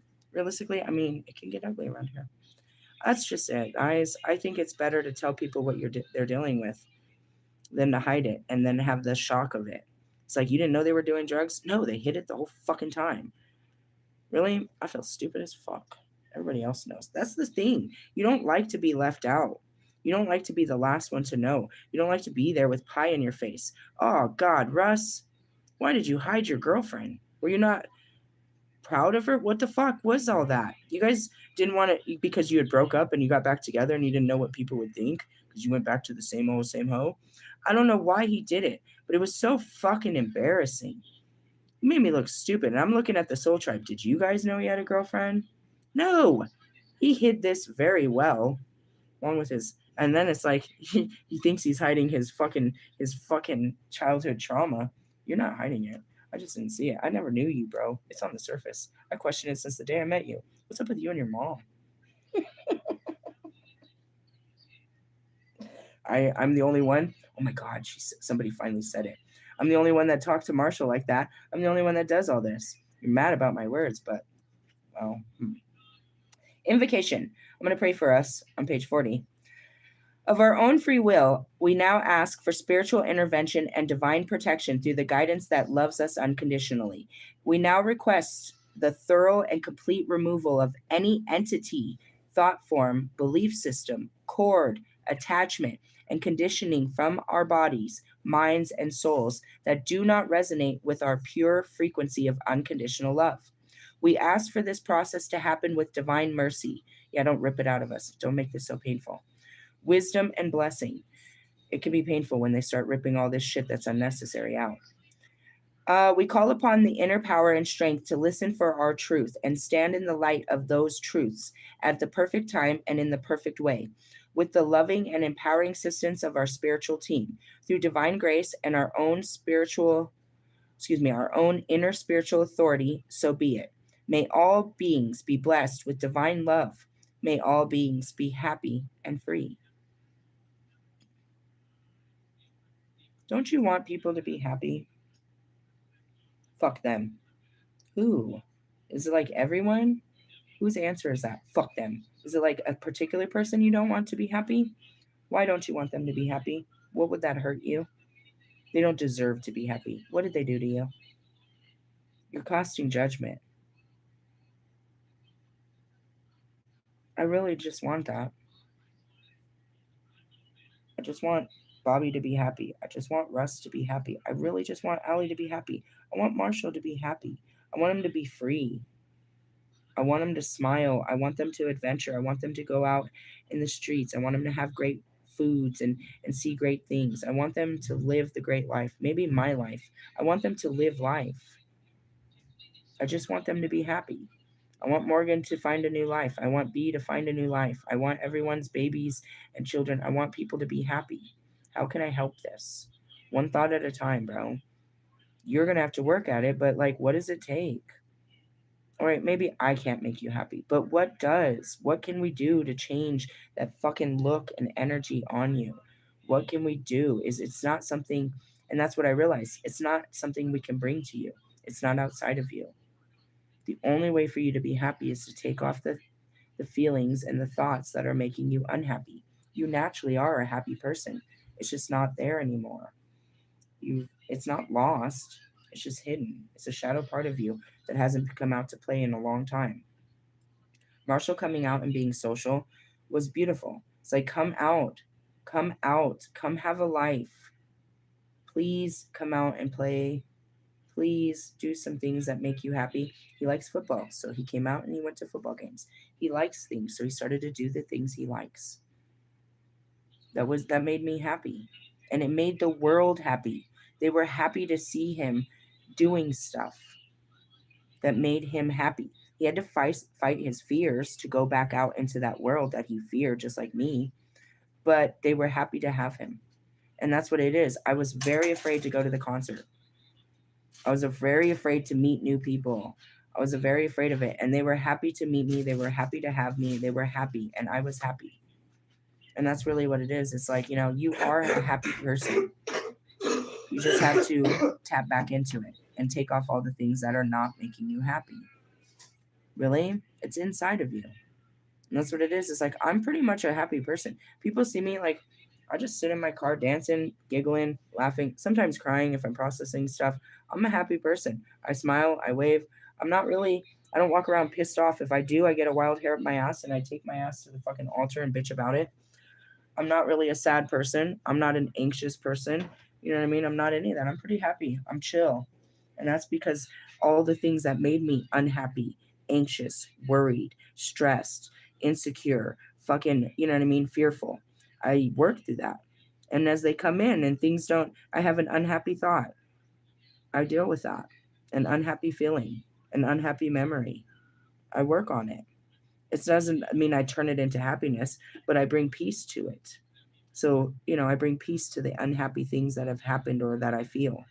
Really? And a lot of it, bro, I swear to God, is other people. I'm trying to tell you that too, is you need to wash your energy. There's nothing wrong with you. You're around collective energy and they're bringing you down. I can't burn enough fucking, dude, that's all I do around here. I'm serious. I go outside, I burn sage. I'm keeping a fucking pile. It's like keeping a fire lit the whole time. Really? Mm-hmm. That's what I do the whole time I'm out there, basically. I'm always burning all that shit. It costs me a lot of money to stay happier or stay clean around here. Really? I'm serious. Think about it. They've come out of their rooms, out of their caves, and they have nothing to live for, and they're unhappy and they're stressed. The building itself is closed in, so they're all their thoughts and feelings are running through the 7 floors of this shit. And they come outside with it. And then other people are too. So again, when we're about to have that mass protest, everybody's unhappy about what's going on in Minnesota. I have no idea what's going on, but I can feel the fucking anger. I can feel the tension. I can feel everything when I go outside. Only when I turn on my phone can I see why everybody, what this feeling is that I feel outside. It's your fucking energy. It's everybody. It's collective energy.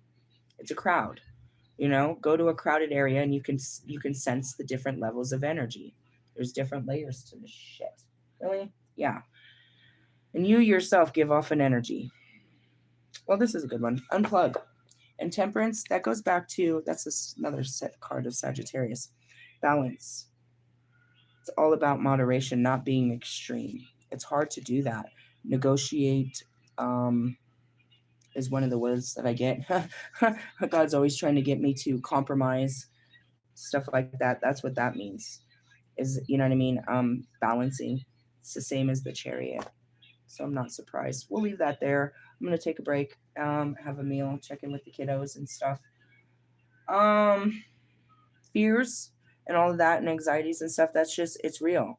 It's part of the genetic makeup we wear. They made us fearful as children, bro.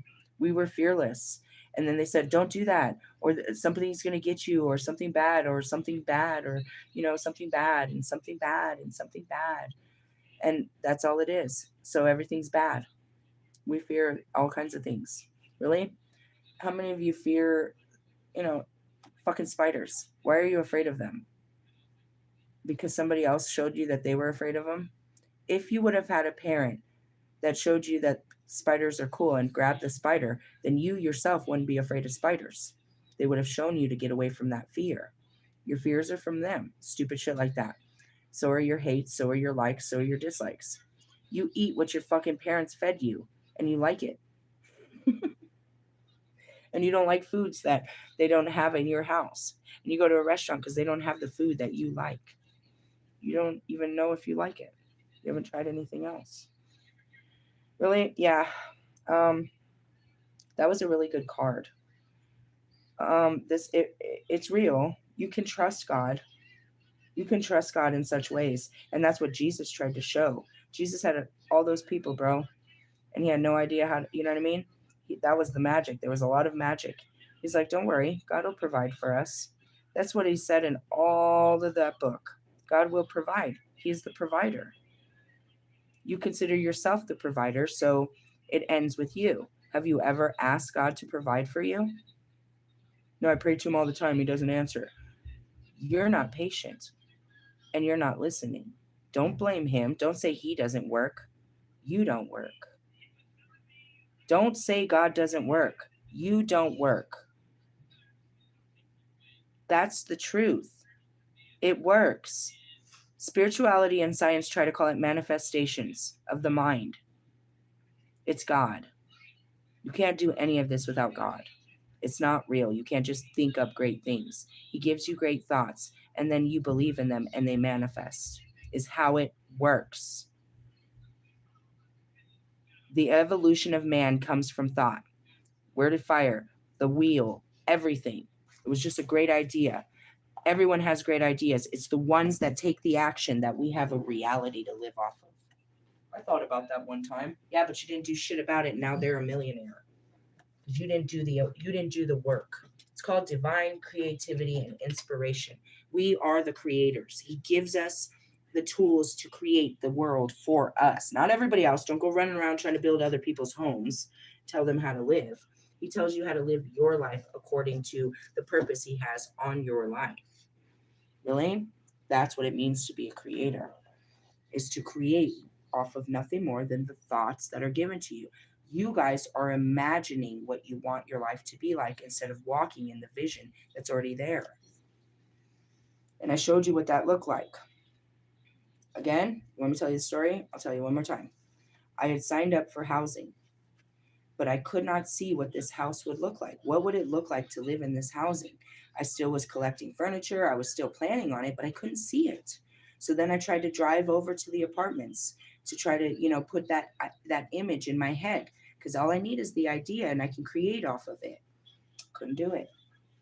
That's the difference. I was trying to create not off of a vision, but off of my imagination. I was trying to imagine what it would be like to live there instead of seeing it, seeing myself in this vision. That's the difference between being guided by the spirit or being, chasing your own desires and ambitions. Really? Let's go back to one of the visions in my mind that a lot of you are going to hate. I see myself walking up the stairs of the Grammys, holding, spiritually, of course, energetically, holding Prince's hand to accept my Grammy. I see it. I am not planning towards it. I am not working. I've already done it. Actually, he tells me where it comes from. That is in my future. I have seen myself win the lottery. I'm not trying to. And that's why I was like, maybe I need to buy it. No, maybe not. Really, I've seen these things. I've seen what God has planned for my life. You have too. Here's another one. And I'm going to leave here. I told Mr. Plum that I see when I die. I said, Mr. Plum, have you ever seen that moment in your imagination? Have you ever seen? He said, well, I always have this image in my head that it's my 100th birthday and I'm sitting there at a table and I blow out the cake and I pass out. It's like, damn, that's pretty close to how I die. Really? I'm standing next to people. I can't see them. I assume they're gentlemen. I'm standing next to people. It's sand. I almost think we're at a beach. It's sand. It's dirt. We're at night. We're standing there. And maybe, I don't know if we're by a fire or anything. It's just I'm standing next to a couple of people and somebody says something funny. And I go to take a big laugh because I'm a big laugher. I breathe in real hard and my body collapses and it falls to the ground. But I'm still standing there and I look down and I can see the body and I look up and it's my spirit guides, not the men that were standing with me because the men are tending to my body. It's my spirit guides and we're laughing. We're laughing and then we leave. That's it. That's my last vision of this place. I can see it. Really? Those are the visions that we work on. I never wanted to get married again. I never wanted to have children again. God showed me with children and married. He showed me he didn't just show me, he didn't show me the man, he didn't show me the children. He showed me the home and the feeling. He showed me that. And that's where I was like, I don't know who this man is, but he's part of this. I've been working towards him as much as all of this for a long time. I see my future. I walk in it. I create it. I create it off of what I see in my head. And that's it. What did I say? Tomorrow, I see myself going to the witchcraft store and to Hobby Lobby. What are you getting at the witchcraft store? I can't see that. I don't know until I get there. Really? I know what I'm getting at Hobby Lobby. What are you getting? Art supplies. I told you what happened yesterday. I had a vision that I was in my room and I can see my altar, but next to my altar, all I could see was this, I don't know what it's called. There's a name for it. It's a certain kind of fabric that you put down on the ground before you start painting. And then I could see just the fabric on the ground and I could see the thing. Hey, Melia, what's that thing called? It's like a tripod that holds the art. What is that thing called? I don't know. There's a name for that too. And that's all I could see. I could see like the vision of my room. It was right there. It's next to my closet. It's on the floor. I could see my little art studio. So I have to get the stuff that I've seen in my vision. I saw that I need this blanket on the floor, and I saw that I saw these three things. I didn't see the colors. I didn't see the brushes. I saw these three things. Those are what I'm going to get. That's how you walk in the visions. Yeah. Yeah. But again, I'm trying to show you the fears. I want you to understand that it's a serious mental battle. You are breaking your mind. You are breaking out of your fear-based mentality, your ego, your certainty to do something uncertain based on nothing more than a vision and a feeling. When you start doing this, you start, what's the word? Muscle training.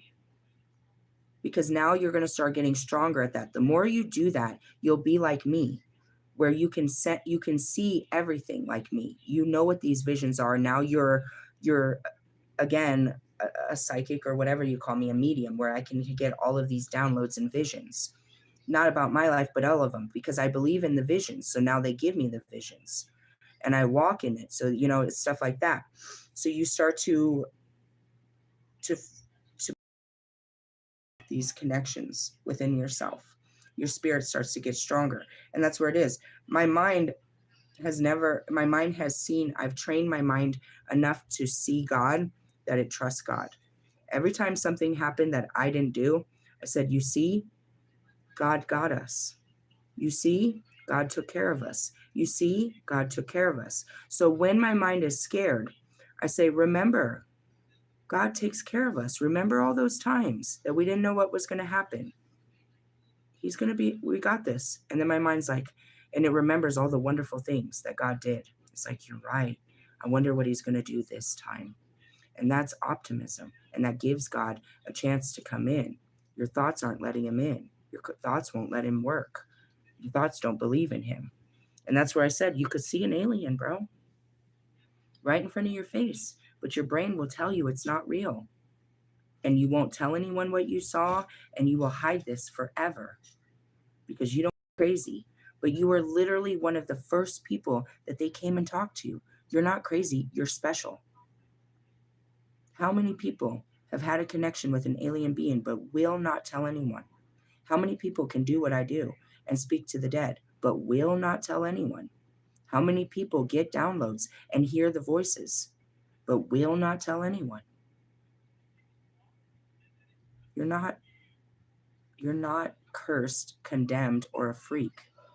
You're chosen, blessed, highly favored, and of God. They're called patriarchal gifts. They're gifts of the Holy Spirit. All of us have them. All day, God is trying to give us visions, trying to give us encouragement, trying to give us gut feelings, trying to, speak in our ear. Using what? Songs and synchronicities, using commercials, using signs and numbers. The unseen is trying to be seen in your life. And the more you see it and acknowledge it's seen, the more you can see.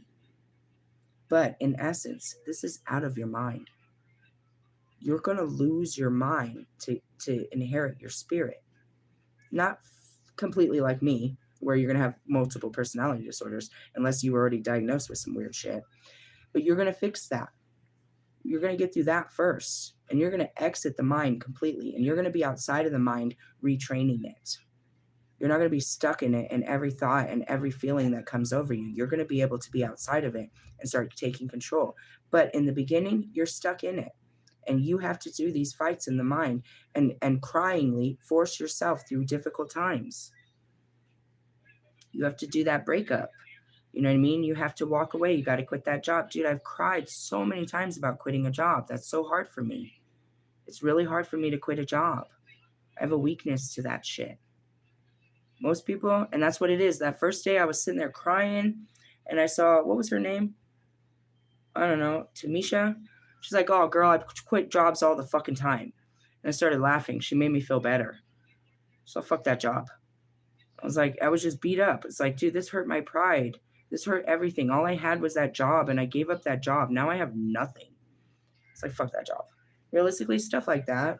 You base your identity on these stupid things. You're breaking out, but it hurts. And ego death hurts, bro. It hurts you. It hurts you. They really do, but they transform you and you're reborn. Really? Hey. All right, let me see what's in these comments real quick. Anything useful? Ex cheated me. Now he married someone else. Even still contacting me. Okay. Well, your ex moved on and got stuck into a commitment, but now wishes they hadn't and can't leave the commitment and still wants you. You're talking about some Lilith stuff here.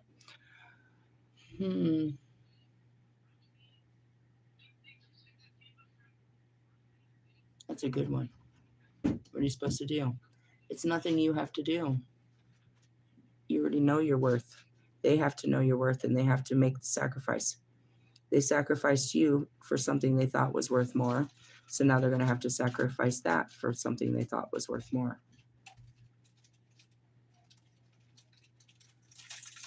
You shouldn't. This is touchy because, I'm mixed up with a married man. So this is a touchy subject to say. And I'm always trying to empower other people to, as well as myself, to walk away from this situation. Mine is spiritual, not psychological, because psychologically this is stupid.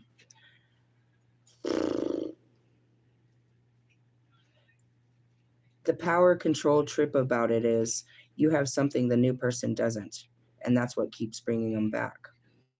And that doesn't make you powerful. It just means that that person is lacking. And if you continue to stay, and that's what it is like, Bobby can make it through his shit life as long as he has, me, as long as he has a little bit of escapism. What he doesn't have is this. As long as I'm giving him this, then his life is complete. Really? In essence, your interaction is maintaining their relationship. Truly?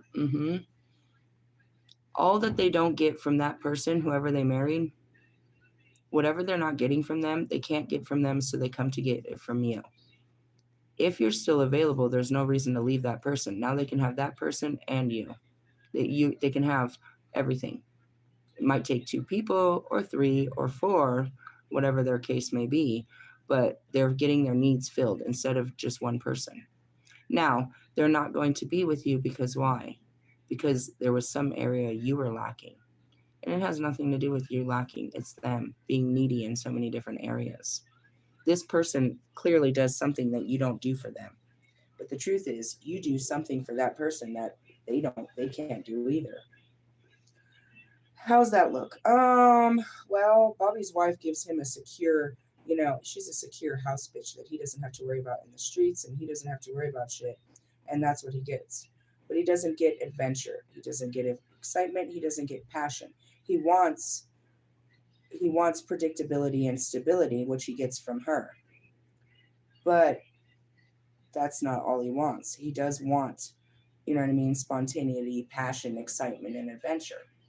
It's like he can't have both from her because he only gets one from her. So he wants that, and he can't get that from me, or he thinks. He's like, he can't have both of that with me, so he has to have 2 girls to fill 2 areas of his life.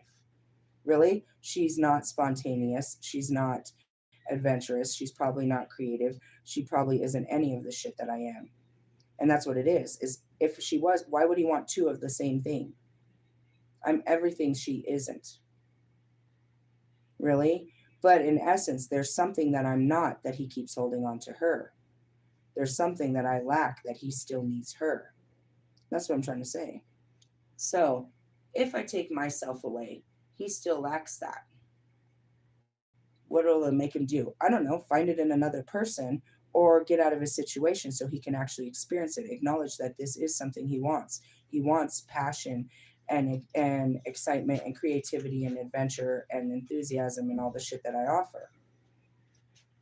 He has to sacrifice a world of predictability for the world of the unknown. To say he doesn't want it is a lie because he knows that he never knows what he's going to get fucking with me, and he likes that. In some sense, he does. And what doesn't he like about home? It's always the same old, same hoe. It's predictable. It's normal. It's mundane. He's been doing it for years. It's boring. He doesn't like the boring life he has. But at the same time, my life is too exciting. He likes a little excitement, but not too much. That's too much. You're too much. I guess I'm too much. Or you just can't take that much. You want a little, you just can't take the whole thing. Something like that. What constitutes the tip, Russ? Sorry, it's an inner joke. In her joke. Get it? I'm glad you came through with that joke. Me and my kids, we're goofy. That's what that is. So your ex that moved on and that cheated on you. I don't think they cheated on you, bro. I think they were totally. That's what it is, Bobby. If you don't fucking tell her, bro, this is terrible. This is terrible, bro. This is terrible. Realistically, she's gonna act like you got a new girlfriend, but not knowing that we've been talking for years. That's gonna hurt a lot more. That's gonna hurt a lot more. Realistically, but just continuing to, you know what I mean? It's like, okay, I don't want to hurt her by leaving her, so I'll just do this on the side. You think that's going to hurt her less if she finds out? She's going to say the same thing. Why don't you just leave me? You didn't want to go through the mental anguish of hurting her, but you are hurting her. Really? Mm-hmm. So going back to your cheating thing, you have something that the other person doesn't have, but they're not willing to give up that other person for what you have. They just want both. Welcome to my life. How do you deal with that? I try to stay away from it. To be honest, I try to stay all the way away from that. Realistically, nope. I don't want to be her. Don't make me her. That's it. And that's why and I tried to explain that to Jonica. She didn't get it. Why does he love me? Because I'm not you. But he loves you. If he wanted all of me, then he would just leave you. But he loves you. There's parts of you that he loves. If you were just, you know what I mean, just be you. He does love you. Really? They don't get it. It's like, oh, maybe if I be like her, then he'll love me more. No, that's not how that works. Really? Yeah, you're in a deadly Lilith relationship. You sure you're not part of a twin flame bullshit? Really, that sucks. Well, I mean, what am I supposed to say? They moved on and they got married and they're still contacting me. Yeah, I know all about that. How does that make you feel? What are you going to do about it? Do you have this fantasy that they're going to leave that person and be with you? Do you want them to leave that person? You have at least a history. Is this person, why didn't it work? Why did they leave you? Why did they leave you for the other person? That's a good question to ask. That's a really great question to ask. Really? Mm-hmm. I'm just saying.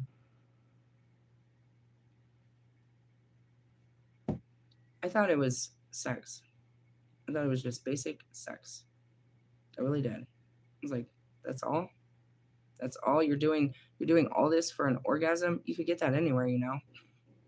You don't really have to go through all this for this. Really? Yeah.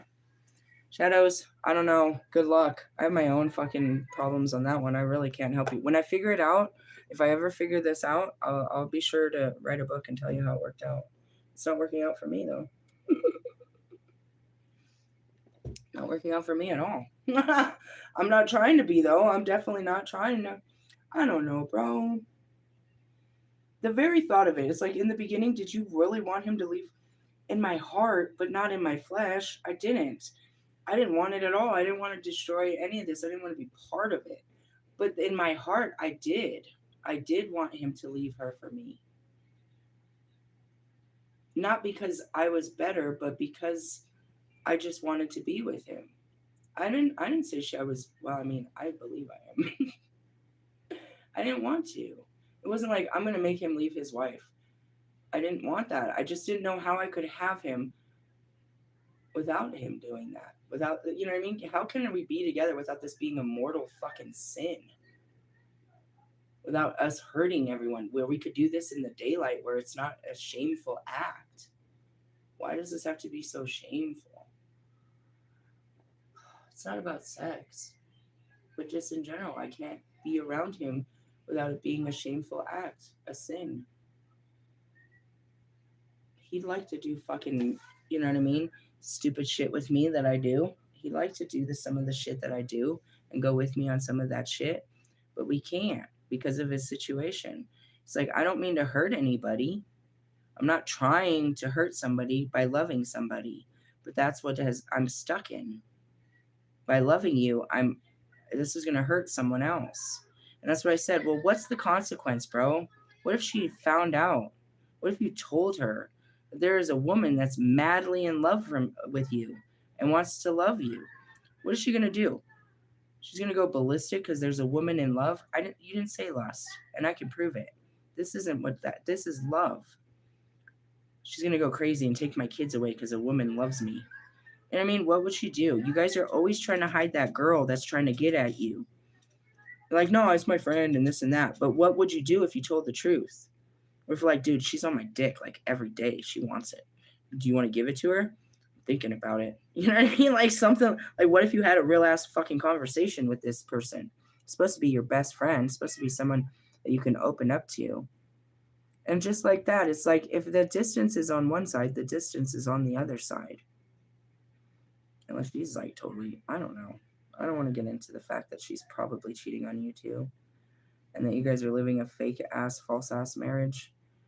And neither one of you just want to be like, I'm not happy. What do you think about us seeing other people? That's a hard thing to say. I could never say that.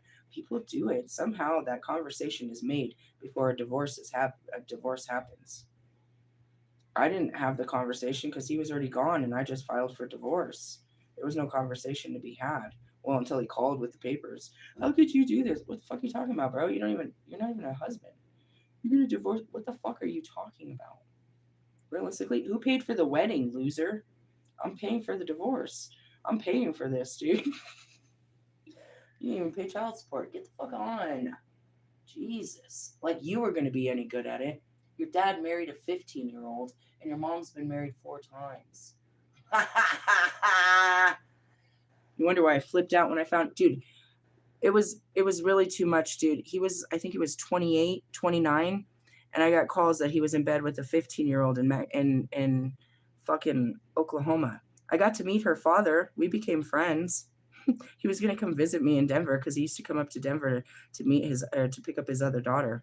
Are you serious? Swear to God, when I was in Oklahoma and I needed to get my car fixed, I shit you not, it was him that I was supposed to call to get my car fixed. I was like, I can't do this. This is too weird. I can't be part of this bullshit. Are you serious? Yeah, fucking pedophile. Seriously?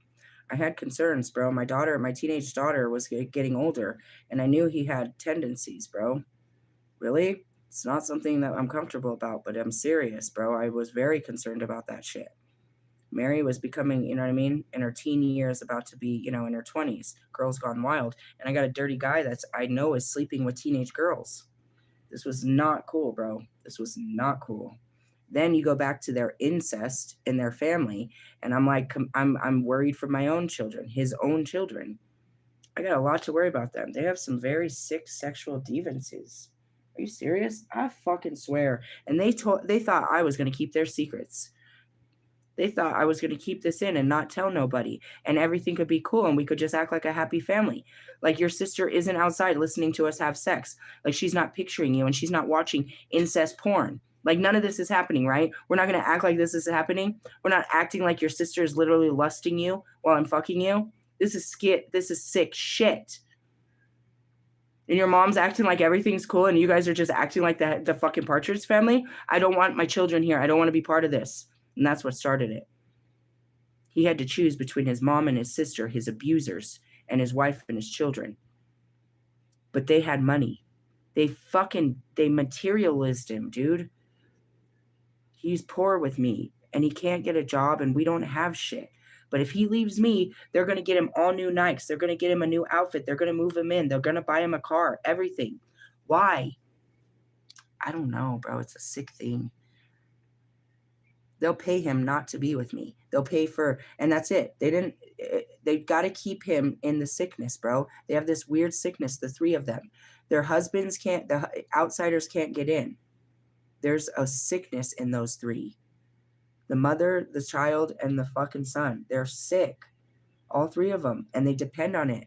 And then, I look at, after exposed to that, I saw the same dynamics playing in Russ and his sister, his brother, and his mother. Where's your fucking father? What is all this? What the fuck is all this? I'd seen something like this before, bro. Seriously? Yes, bro. Realistically, you want to talk about it? Were you guys playing house? What's going on there? Some Mendez Brothers shit going on? Your mommy's favorite?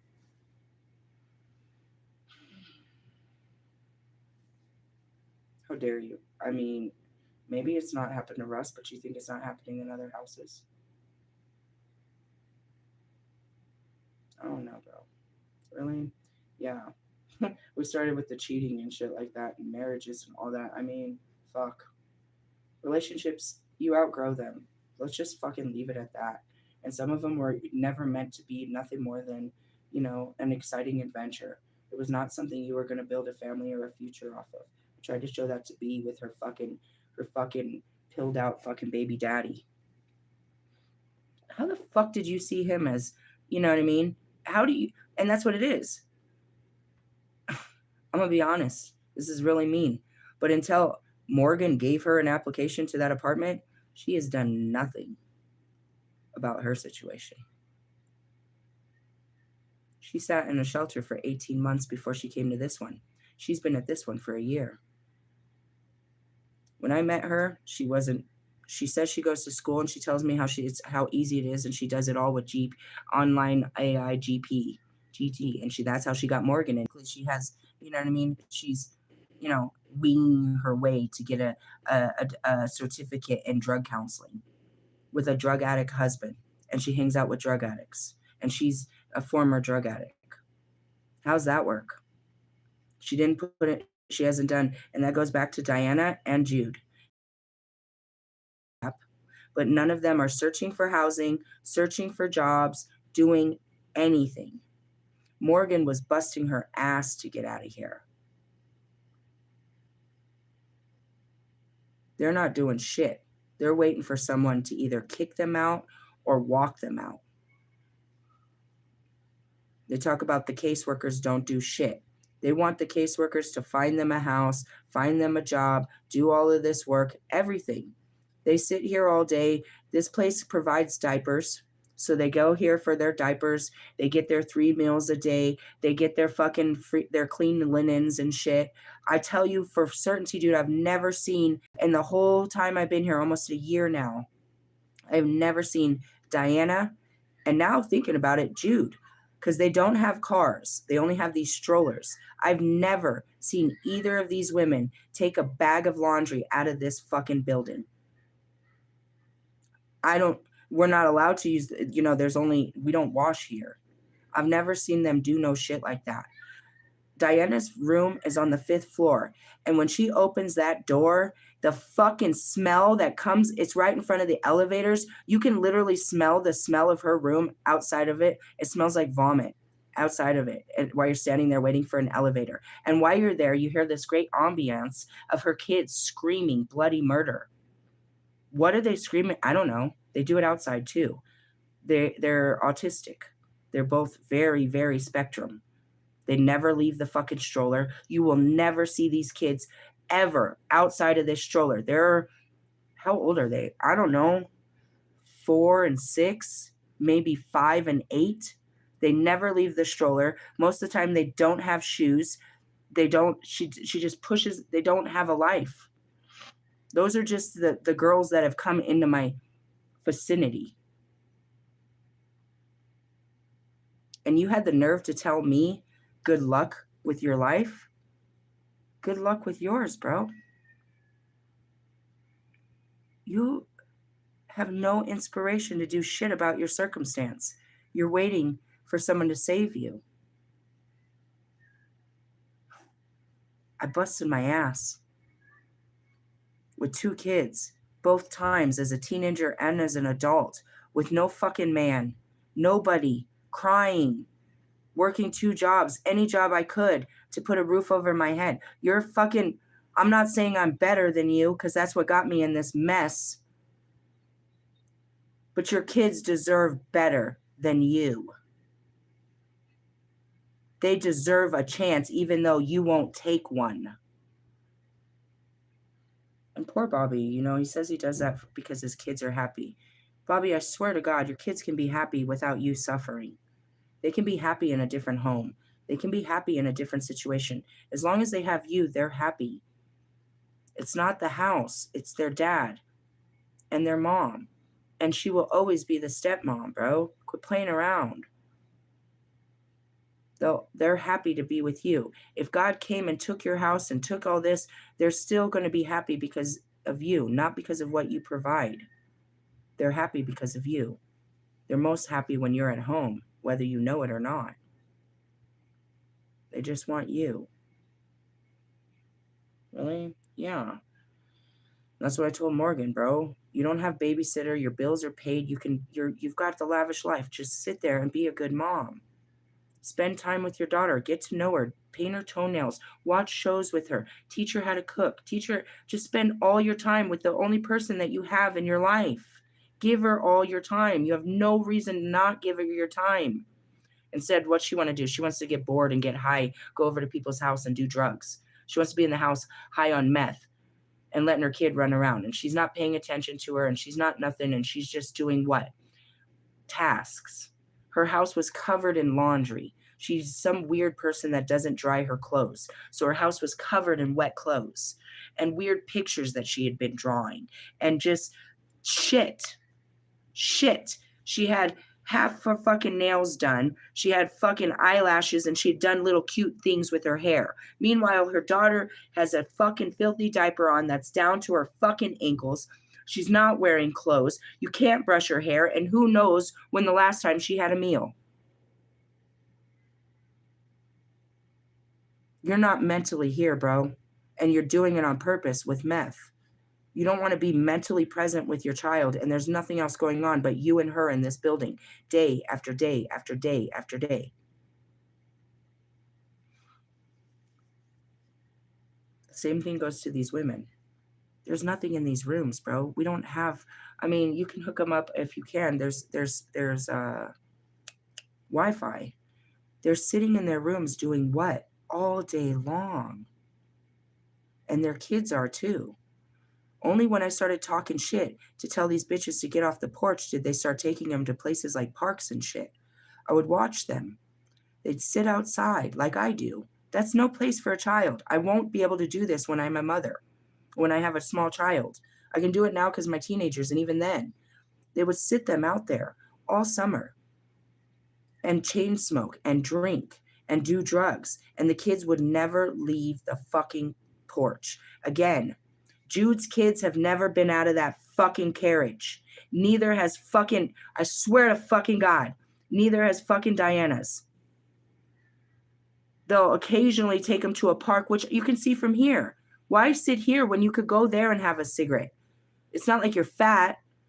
Your legs work. You walk around this bitch all the time. They'd rather park them in the parking lot, at the back of the parking lot next to Cane's and hide behind a fucking, over there smoking weed than take their kids right down the street and let them out of the carriage. It's grass and there's a park. I'll take a picture of it. It's right there, bro. I could see. Motherfucker, I'll fucking take my phone out there and show you. Really? Swear to God, I'm going to expose myself. I'm going to expose these bitches. I don't like to show. The only reason I don't because of astral projections. You want to see? This is how fucking irritated I get with these cunts. You're a better mother. No, you be a better mother. Look, that's the front, right? They sit there. They're not there now. If we sit here long enough, dude, you'll see them with their carriages and they sit there all day with their kids. Right at the back of that building is a park. It's a beautiful park and a whole place where these kids could play, but they sit there. Where do I sit? At the end of there. My car's right there. I sit out there too. And it's like, you fucking bitches, bro. You just would rather just sit up underneath each other. And that's it too. They have no life left to live. They're content with the way things are, waiting for a savior. Something's just going to magically appear and you know what I mean, out of dust because they're going through such hardships. Now, meanwhile, there's plenty of other women and and families that live here, that work full time, that are looking for jobs. There are other women that aren't able to work, but still go out and sit there and take their kids out and do things. They change their clothes. They don't just sit there doing nothing. They're trying to be active. Now, I'm using this as an example. Guys, life is passing you by. You have to put some faith, some trust, and some dedication into your life. What do you want it to look like? Have you ever considered a different life? Hmm, something to think about. And you're not going to have a new life with an old lover. Can I say that? It's like I hear someone, you think you're going to have a new life with Bobby? I've never had a life with Bobby. We've never had a chance. We've just had sex. We've never tried to be in a relationship. We've never had a chance to be in a relationship. So I can't say we had a failed relationship and now we're trying to rekindle a failed relationship. No. We don't know if we'll fail at this. We've never had one. I've I know that it didn't work with this person and that person. I've had relationships with that failed. We've never failed because we've never tried. So don't use that as an example. Well, you're trying to go back to someone, you know, we never tried. That's the whole problem. That was my problem. I didn't try. I was with him, but I wasn't capable. And that's pretty much what he said to me in the beginning. I I can't be what you want, what you need. I couldn't even say it. I just ran away from him. I couldn't even tell him that I couldn't be that. And now, how am I supposed to be? Here comes a woman that could. He needed a strong woman and I couldn't be her. So God gave him what he needed. He gave her an Eve.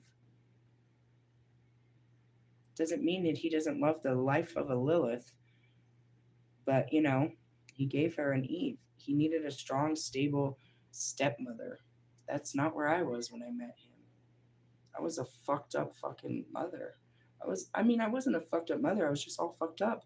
I couldn't have helped him fix his life when I was trying to fix mine. And that's sad. It's like, damn, you go back and you're like, maybe you could have. I couldn't have. I couldn't be, I wasn't strong enough to be what he needed then. And that's where these twin flames hate themselves. They can't be what I need. And they know it. And it hurts.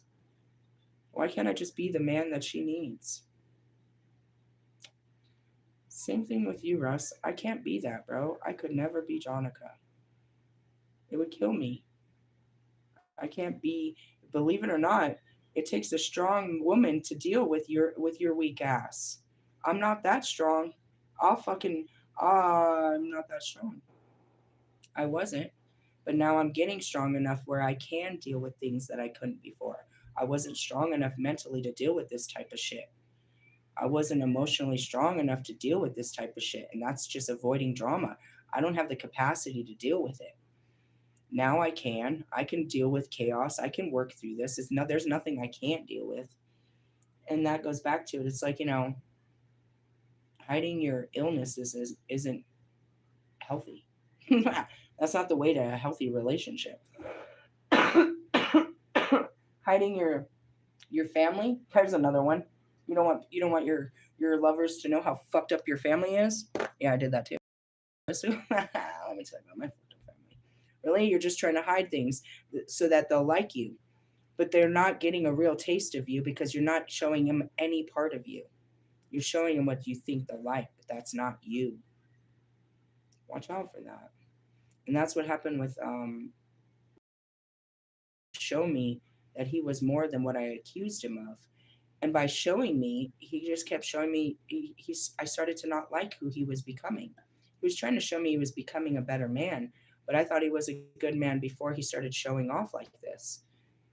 Now I'm like, is the old Russ still there? Like, I'd take that over this any day. I'd rather go back to the unhealed version than whatever this is. And that goes back to, people want the old Slim Shady, the unhealed version of Marshall, or they want the unhealed, the old Kanye. Realistically, yeah. I'm gonna leave on this note. I saw all these pictures about Kendrick Lamar as the biggest Grammy winner, and you look at him as a child. I look at him, and like if we were just looking through pictures, and then there's this guy. Who's that guy? He was the best rapper. They gave him. He had the most Grammys. Doesn't really look like a rapper. He looks like an old man. Yeah, they all kind of were by that, but at that time. Do you look at his image and say, "Wow, that's the image of the best rapper"? According to the Grammy wins, he's better than everybody else because he has the most Grammys. So, with that being said, does he look like he's better than everyone else? Something to think about. This was a good one. We were all over the place. We're going to call this unplugging from mass consciousness because that's exactly what it is and how difficult it is to do so. Really? Yeah. Um and the repatterning of negative thoughts with positive thoughts. Don't be a fucking idiot. Don't be a fucking idiot about it. Don't be like, "Oh, he loves me." Don't be yeah, he loves you, but he doesn't respect you. Don't be an idiot about this. Don't don't don't drink the Jesus juice that far. Don't taint the juice. You're just trying to think kindly, not stupidly. Think kindly about people. That's all that means. Don't be stupid. Don't create a false image of somebody in your head.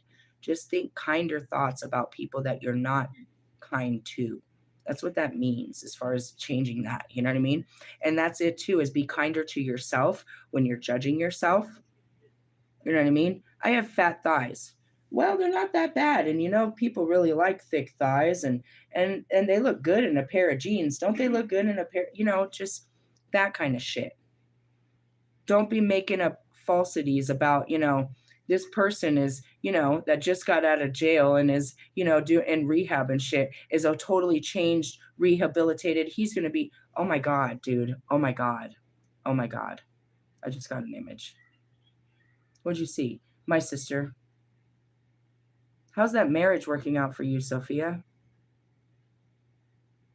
Oh God. It's a marriage in heaven. You get to bush around a puny man with no power. That's interesting. That's what my brother said that I needed. Tony said I needed a guy like that in my life. I'm glad I didn't. I want a man with authority. I want a man that makes me act right. I don't want a man that I bully around and bitch at and fucking, you know what I mean, that I run the house. I don't want him to run me, but I want to trust him to have authority. She married a dude straight out of prison. Really? It's a long story. What was it? Well, she liked him when she was a teenager, but he ended up getting 3 strikes and he was out. So then she went on later, or whatever. She dated him in the beginning, and then she went on to date Mike, and she ended up marrying Mike. Who is Mike? Big old dove diller that died off of, I don't know if he was killed, murdered, overdosed, but she makes it seem like this tragic story. But I remember you running to Colorado because he was beating you. He wasn't a great man. She celebrates him every year with her current husband. She has pictures of him all over her walls, like he was this great man. He was a fucking dope dealer that beat his wife, and he was fucking, I think, heroin. And she praises him like he was this amazing man. She changes this narrative that Big Mike was such a big thing, and blah blah blah. Anyway, she's a fucking weirdo. So, anyways, she's been writing to this dude in jail, her former lover when they were teenagers. COVID comes along and breaks him out, and she marries him. She has this dude marry her on her birthday. You can look at their pictures and see this. He's like a mail ordered bride for her. Sophia is so fucking masculine in her energy anyways, and this dude is a whole ass pussy. I lived with them for like 2 weeks. I couldn't believe it. Really? He didn't say shit. He didn't do shit. He stayed hidden. He didn't say shit. He didn't do nothing. He did his laundry. He had weird tendencies, jailhouse tendencies. Really? It was weird as fuck. It was weird as fuck. It was a mail ordered bride, dude, or husband. Really? And I just got that vision. It's like he had no home training. You remember Sophia? And she had that husband? Nope. We stayed in California, my black sister. Oh, yeah. I never saw him. Exactly. He was never there. He was non-existent. He was in the streets. I don't know if he had a job. I don't know what the deal was. I really don't know. But she told him she was bringing in her sister and her dog, and he couldn't say shit. Really? He had no home training. I can't imagine what kind of, he had no training with women. He has been in prison since he was a teenager, and you want to turn him into a straight husband as soon as he gets out. You are sure he's going to be a great husband. Holy shit, how's that working out for you? As long as he does what you say, and that's what it is. He's institutionalized. He follows the warden. He follows structure. As long as he catches on to her structure, you know what I mean? He's eating good.